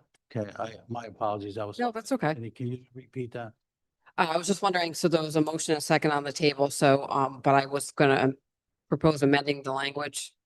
Per the director's request, per the planning director's What are we doing? suggestion Okay. for a bachelor's degree, et cetera. You okay with that? Do you want, You you want me want to to- read it first? and Yes, then please read decide? it. Okay. Yeah, thank you. So this was written by the planning director. Qualifications of director. The director of planning and economic development shall possess a relevant bachelor's degree in no less than 6 years of progressively responsible experience in planning, land use, community development, economic development, or a substantially similar field, including demonstrated supervisory, administrative, or program leadership. Again, that was written by him, and he strongly supports adding a bachelor's in that language in there. Okay, motion to approve as amended. You have a Second. All right. Any more discussion? Hearing none, all in favor? Aye. Aye. Nays, ayes have it. Item number 15. concerned about the time. I have 3 left. Will I have time to go through all of them? Yes, we're gonna finish yours and then we're gonna vote as a whole, Okay. and then we'll see what happens next. Shall a planning and excuse me, sorry. Next one is, shall the dollar amount for capital items be raised from amounts greater than $10,000 to amounts greater than $30,000? This amends section C-5.14C7. In that section, it says for capital items greater than 10,000, we're suggesting raise it to 30,000. There will be a separate resolution for each item or the town of Smithfield Public Schools or the town or Smithfield Public Schools, see section below. What we're suggesting here is raising this from the 10,000 to 30,000, because it's been 10,000 for so many years. And talking to the directors, it does hold them up. If we had some examples that buying a new firefighter comes on, buying the equipment is well in excess of $10,000, and the same thing for police departments. And the budget is passed by all of you, so all the dollars are included in the budget, and recommend that we raise it to 30,000. And again, I would just add that from my years of experience as the Auditor General and being a CPA, that's one of the problems of having a fixed number in a charter, that over time, the number becomes irrelevant. I think what will happen, 30,000 is pretty conservative. I think the next 5 years for your charter, that number will probably be $40,000 or $50,000. So we stand by our recommendation, it should be 30,000. Any questions from the public? You can say something too. Hearing none, I'll entertain a motion from the council. I'll make a Second. motion to approve. Any more discussion? Yep, just a comment, Mr. President. I'm strongly opposed to increasing the capital threshold any higher than 10,000, let alone to 30,000, as by doing so, it decreases public transparency and needed oversight by the council. Generally speaking, I strongly believe that we need to tighten the reins on government spending, not loosen them. Granted, the capital funds are already committed. Yes, that is true. However, as I stated, it is important to have an additional layer of oversight and transparency. Additionally, we were not provided with any municipal comparisons or reasons justifying the increase other than inflation and it being a potential inconvenience. Thank you. Yeah, also, generally understood, a capital item is generally understood in the accounting world as $10,000. And that's what triggers it being a capital item. Also, of course, the length of time that the item is put into service. And so I think that I don't think we should be changing this, especially now we're in a very tight budget situation. I think the council wants to have a little more oversight of the budget. I think that we want to keep an eye on what items are being purchased and what items that we actually need, what items that are what we want as opposed to what we need. So I think in this environment, I just think that it's not a good idea at this time to change it. And I think it's generally understood that $10,000 is the threshold for a municipality of this size to constitute an item being a capital item. Thank you. We have a motion. Have a second? Second. Any more discussion? Hearing none, all's in favor? Aye. Nays? Nay. Ayes have it. Item number 16. Okay, item number 16, the town shall the town replace the current 5-year audit with a system where each department tracks at least 5 clear performance measures and reports results every year with trends over time. This system would also require an independent review of selected departments each year to check the accuracy and recommended improvements. The independent firm shall be selected by the Budget and Financial Review Board. This repeals and replaces C-520. C-520 was a comprehensive audit of the town performed every 5 years. And just to be clear, well, first let me read the section. So what we're recommending is every town department director will select a minimum of 5 key performance indicators B, key performance indicators shall consist of specific, measurable, achievable, relevant, and time-bound indicators. C, the department directors shall select indicators and submit them to the town manager for review and submission to the council for final approval. The town manager shall report annually to the town council on the results of these indicators and show the trends over a 5-year period. An independent firm will assess a minimum of 3 departments to determine the accuracy of the results and any recommendations to improve the results in the future. The 3 departments to be assessed annually shall be selected by the town council based on factors such as size, budget, impact, or rotation to ensure all departments are periodically reviewed. The final section, the Budget and Financial Review Board shall be the selection committee which shall process the RFP and recommend the town council for award. In addition, the results shall be submitted to the Budget Financial Review Board for their review and written prior to the town council. The reason for this is in addition, so right now you have a financial audit done every year. That will continue. This is in addition to that financial audit. Each town department must choose at least 5 clear measurable goals to track their performance. These goals will be reviewed and approved, reported every year, and checked over time. Each year, an outside firm chosen will review this, and they'll be selected by the Budget Review Commission, confirm the results, that what they reported is accurate, and provide transparency and recommended improvements. If any problems are found, a plan to fix them must be created, and this system will begin in 2027 with ongoing yearly reviews for increased accountability. Part of the reason, and I apologize, I forgot to read the last section, which is G, a plan of action to resolve any deficiencies identified either through internal reporting or the independent assessment will be included and submitted to the town manager. The key performance indicators shall be prepared by June 30th, 2027. An independent assessment shall be due by December 31st, 2028, and annually thereafter. Part of the reason for this is a performance audit. I've done many throughout my career. They're very expensive, and a lot of times community state agencies really don't do anything with those performance audits. They sit on the shelf. This with key performance indicators would actually drive performance to improve excellence and efficiency of the community. You all would approve what those performance measures are. They could be both financial and operational. And this would drive, when people measure things, people drive towards the measurement to improve. And this will increase efficiency and raise the level of service to a higher level in the community. So open to any questions on that one. Yeah, I think this is an excellent job that the Charter Review Commission did on this, and change what we had was really not well done and was not working. But I have a few suggested language changes. On E, I think it starts with and. It should be the word and. And on F, it should be, the second line should be recommend to the town council for award. And the last line of F, in addition, the results should be submitted to the Budget and Financial Review Board for their review and written. I think the word recommendation should be going there prior to submission to the town council.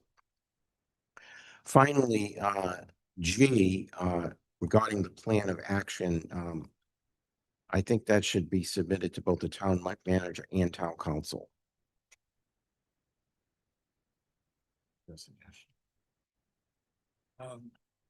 Grammatical issues, I agree with all of those. Should have been done that way. The last one, I leave it to all of you. I think also a very good idea. Thank I'll you. entertain a motion as amended. Motion to approve as amended. Any more discussion? Hearing none, all those in favor? Aye. Nays, ayes have it. Item number 17. Okay, number 17, the final one. Shall the town council and the school committee be required to hold 4 joint workshop meetings per year? This section would state the town council and school committee shall meet 4 times a year with the meeting schedule established in the first month of the year. Our reason for this is from what we heard, we recommend this because regular meetings help both groups work together, plan better, stay informed about shared issues. That's our recommendation. Thank you. Any questions from the public? Hearing none? Well, Rick, Rick. school committee chair. Rich Talk about Anatelli, that. 99 Dean Avenue. I can guarantee you that all 5 school committee members want joint meetings, okay? The first meeting should be December because state law actually says there's supposed to be a meeting for pre-budget. Not that we've ever done it, not that anybody's ever done it, but that's what the state law says. And that's December because it's 60 days, but not more than 90 days from the budget. I'm using basically March 1st when everything comes in. So that should be done. Having said that, joint meetings have gone back all the way to like 2007 without any charter language or anything. We had them. We maybe didn't have 4, but we'd have a number of them every year. COVID stopped it. Then all of a sudden the brakes went on. Took a little while to get going again. So I'm not against this, put in the charter. This year, the council canceled a bunch of meetings. So the charter would say, if you do that, you gotta hold them. So whatever you want to do. But the biggest problem I see is this year, the agendas were just too long for anything to get done. And it should be, the focus should be on how we can improve the communication and improving performance of either side, the town council, school committee. Thank you. Thank you. Frank Ritchie, I just want to say I agree with this 100%. I've been to almost all of the meetings there, and the meetings that the town council has shown up there. A lot of productivity has happened. So I'm definitely in favor of this. Thank you. I have a question for the solicitor, if I may. So this agenda item is, I don't know, it says hereby schedules, adopts, I don't know what that means. Hereby, I'm assuming it means hereby adopts town charter amendments as proposed by the CRC. So by everything we just voted on, did we just vote? I'm assuming we voted to send it to the ballot, correct? Right, yes, right. Okay. All right, so we just vote. 17. No, I know, but I'm saying the 16 that we just did, by voting in the affirmative, we've sent them to the ballot. Yes. Okay. Yeah, I'm also strongly in favor of this. I mean, I do agree that it, doesn't need to be in the charter. We can, in good faith, and I've already spoken to the chair, we can propose a resolution or an ordinance or whatever, mandating this, but I was just thinking for the sake of the ease of the voters that maybe not include this, but, I'm not in agreement. I totally support this, but. Well, one would think this would not need to be in the charter, but based on my experience, being on this council for 3.5 years, there's had been before this year, shocking lack of communication between the school committee and the town council. So I believe that this is appropriate to go into the charter, and I will support it. Motion to approve. Have a second? Any more discussion? Hearing none, all those in favor? Aye. Nays? Ayes have it. Thank you, Mr. Chairman. Thank you for the members of your committee. I'd like to move item 9G to the top. And that would consider and discuss the act upon adopting a resolution approving the wording of the proposed town charter amendment ballot questions for the November 3rd, 2026 general election. I'll entertain a motion. Mr. President, I'd like to make a motion to move that item up as well as approve that item. Thank you. Have a second. The motion is in front of us. Item G. Can I amend that motion? I would agree that we should approve that item also and move it up, and that would direct the town solicitor to make any changes in the language that are contained in those ballot questions right now to conform with any changes that we made in the charter this evening. Second. Yeah, motion is second. Any more discussion? Hearing none, all those in favor? Aye. I'm sorry, I nays? have a question.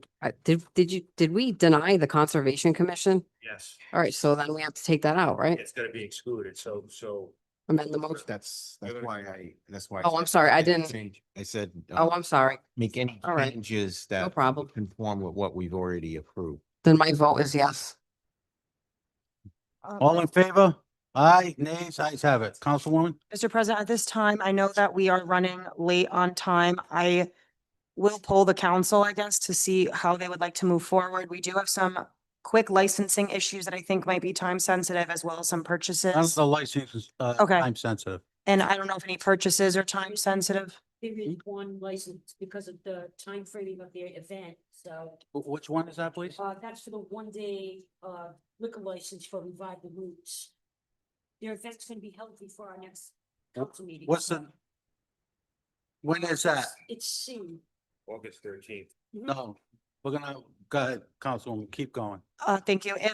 I'll leave it up to the council how they would like to proceed. I'm okay with suspending the rules and staying. But I'm also okay with not suspending them. Okay, so then I'll make a motion to adjourn August 4th. and continue the rest of this agenda to a special meeting on August 4th at 7 PM. I would, Do you have a second? Any more discussion? I would amend, I think we should just, why don't we just push everything over to our next We meeting? can't, Someone because some is, of the licenses are due on the 13th. why don't we approve the licenses? We can do that very quickly. Yeah, And why don't then, we do that? and then we'll move everything else to August 18th. Additionally, Councilman, there's some purchases like the pickleball and stuff like that. I don't want to wait until end of August, but I don't think it necessarily needs to be done today. So I think if we do a special meeting on August 4th, All right, so there's a After- motion, there's a second. All in favor? Well, Is there any discussion on this? I didn't, we haven't even looked at our schedules to see if we're available that night. I just made a motion. That's it.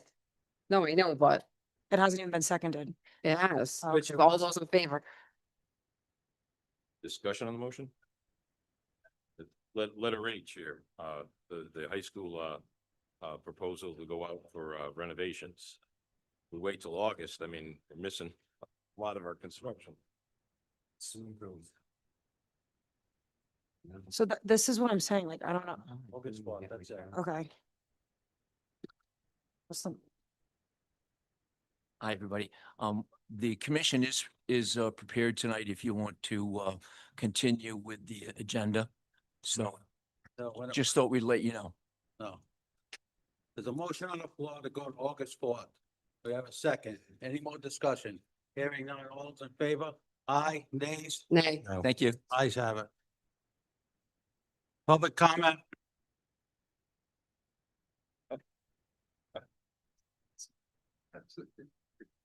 Hearing none, motion to adjourn.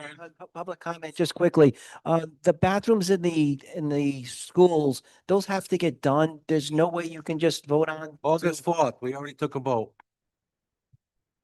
It's not helping the kids. August 4th, we already took a vote. Motion to adjourn. Have a second? All in favor? Aye, nays, ayes have it.